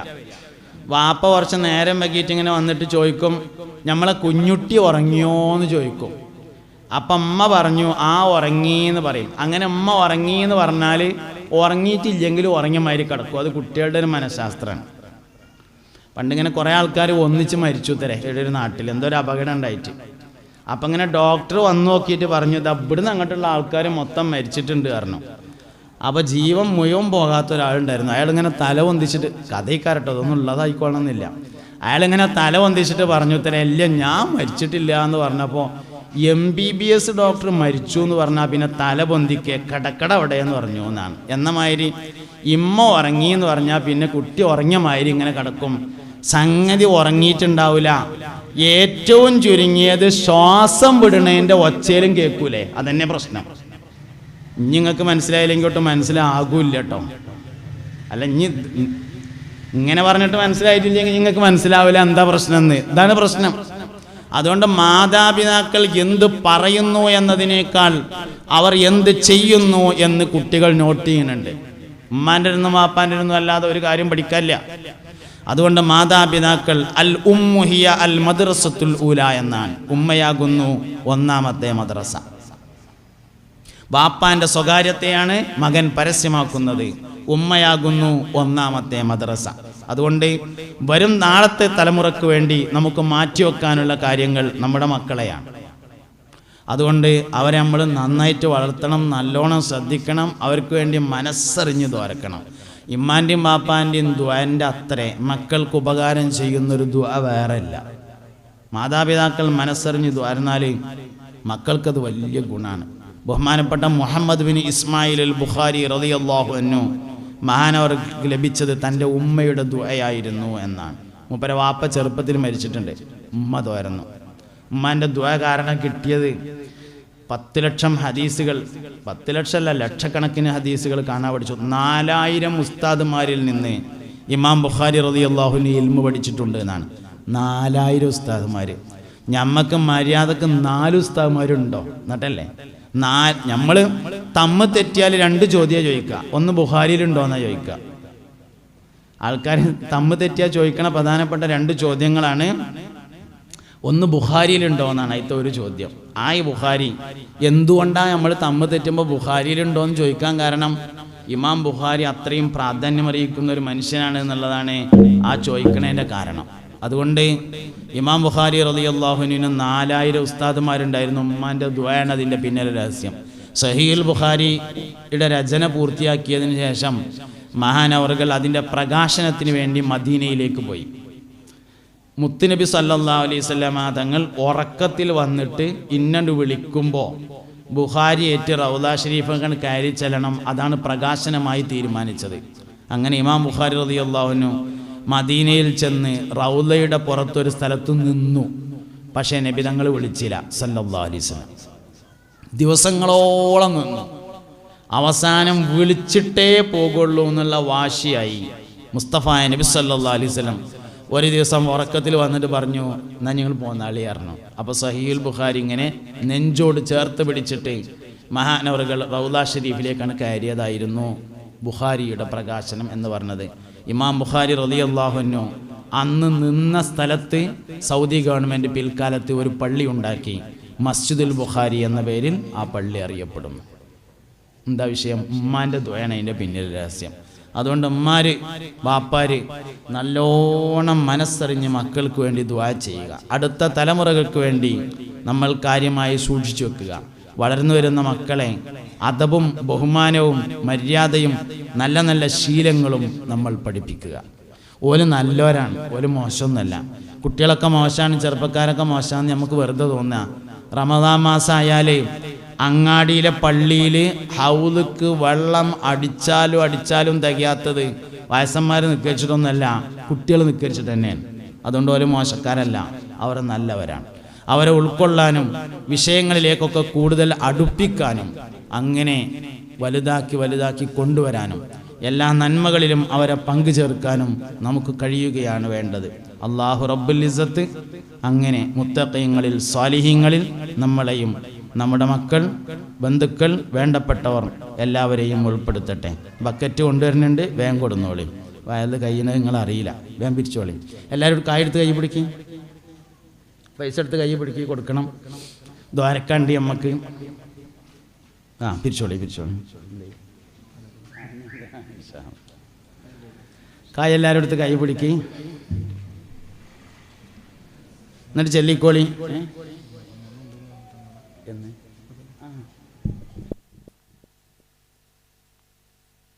തങ്ങളെ ദുആയുണ്ട്. പിന്നെ ചെറിയൊരു തണുപ്പൊക്കെ തുടങ്ങിയിട്ടുണ്ട്. എല്ലാവരും കായ ഒടുക്കിയിട്ടാ.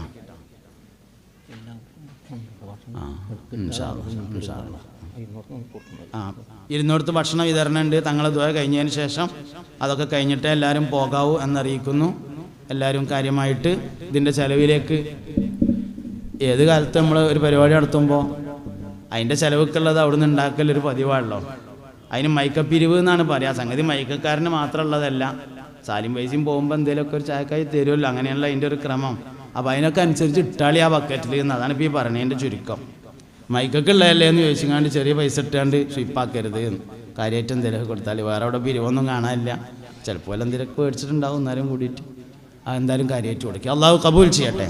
പറഞ്ഞതും കേട്ടതൊക്കെ അള്ളാഹു സ്വാലിഹായ അമലായി സ്വീകരിക്കട്ടെ. അറിഞ്ഞോ അറിയാതെയും വന്നുപോയ എല്ലാ തെറ്റുകുറ്റങ്ങളെയും അള്ളാഹു വിട്ടുവർത്തു മാഫാക്കി തരട്ടെ.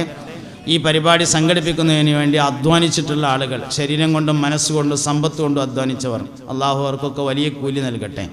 ഭക്ഷണം നൽകിയവർക്ക് സ്വർഗീയമായ ഭക്ഷണം നൽകട്ടെ. ബക്കറ്റിലും അല്ലാതെയും സഹായിച്ച ആളുകളുടെ എല്ലാ മുറാദുകളെയും അള്ളാഹു ഹാസിലാക്കട്ടെ. രോഗികൾക്ക് വേണ്ടി ദുആ ചെയ്യാൻ പ്രത്യേകം പറഞ്ഞിട്ടുണ്ട്. അവർക്കും നമുക്കും അള്ളാഹു പരിപൂർണമായ ശിഫ നൽകട്ടെ. മരണപ്പെട്ടു പോയവരുടെ ഖബർ അള്ളാഹു സ്വർഗമാക്കി കൊടുക്കട്ടെ. സ്ത്രീകൾ ധാരാളം വന്നിട്ടുണ്ട്. അവരുടെ ഖൽബിൻ്റെ മുറാദുകളെ അള്ളാഹു ഹാസിലാക്കട്ടെ. വിധവകൾക്ക് സബർ നൽകട്ടെ. ഗർഭിണികൾക്ക് സുഖപ്രസവം നൽകട്ടെ. കുട്ടികൾ ധാരാളമുള്ള സദസ്സാണ്. അവരുടെ ബറക്കത്ത് കൊണ്ട് അള്ളാഹു നമ്മുടെ ദുആ കബൂൽ ചെയ്യട്ടെ. ലൈറ്റും ശബ്ദവും പന്തലും എല്ലാം ഏർപ്പാട് ചെയ്തവർക്ക് അള്ളാഹു ബറക്കത്ത് നൽകട്ടെ. ക്യാമറയും മറ്റു സൗകര്യങ്ങളൊക്കെ ഏർപ്പെടുത്തിയവർക്ക് അള്ളാഹു സുബ്ഹാനഹു വ തആല ബറക്കത്ത് നൽകട്ടെ. ഈ സ്കൂൾ ഈ പരിപാടിക്ക് വേണ്ടി അനുവദിച്ചു തന്ന ആളുകൾക്ക് അള്ളാഹു സുബ്ഹാനഹു വ തആല വലിയ തൗഫീഖിനെ പ്രദാനം ചെയ്യട്ടെ. ആമീന ബിറഹ്മതിക യാ അർഹമർ റഹീമീൻ. എല്ലാവരും ദുആ ചെയ്യണം. സുബ്ഹാനകല്ലാഹുമ്മ വബിഹംദിക അഷ്ഹദു അല്ലാ ഇലാഹ ഇല്ലാ അൻത അസ്തഗ്ഫിറുക വഅതൂബു ഇലൈക്.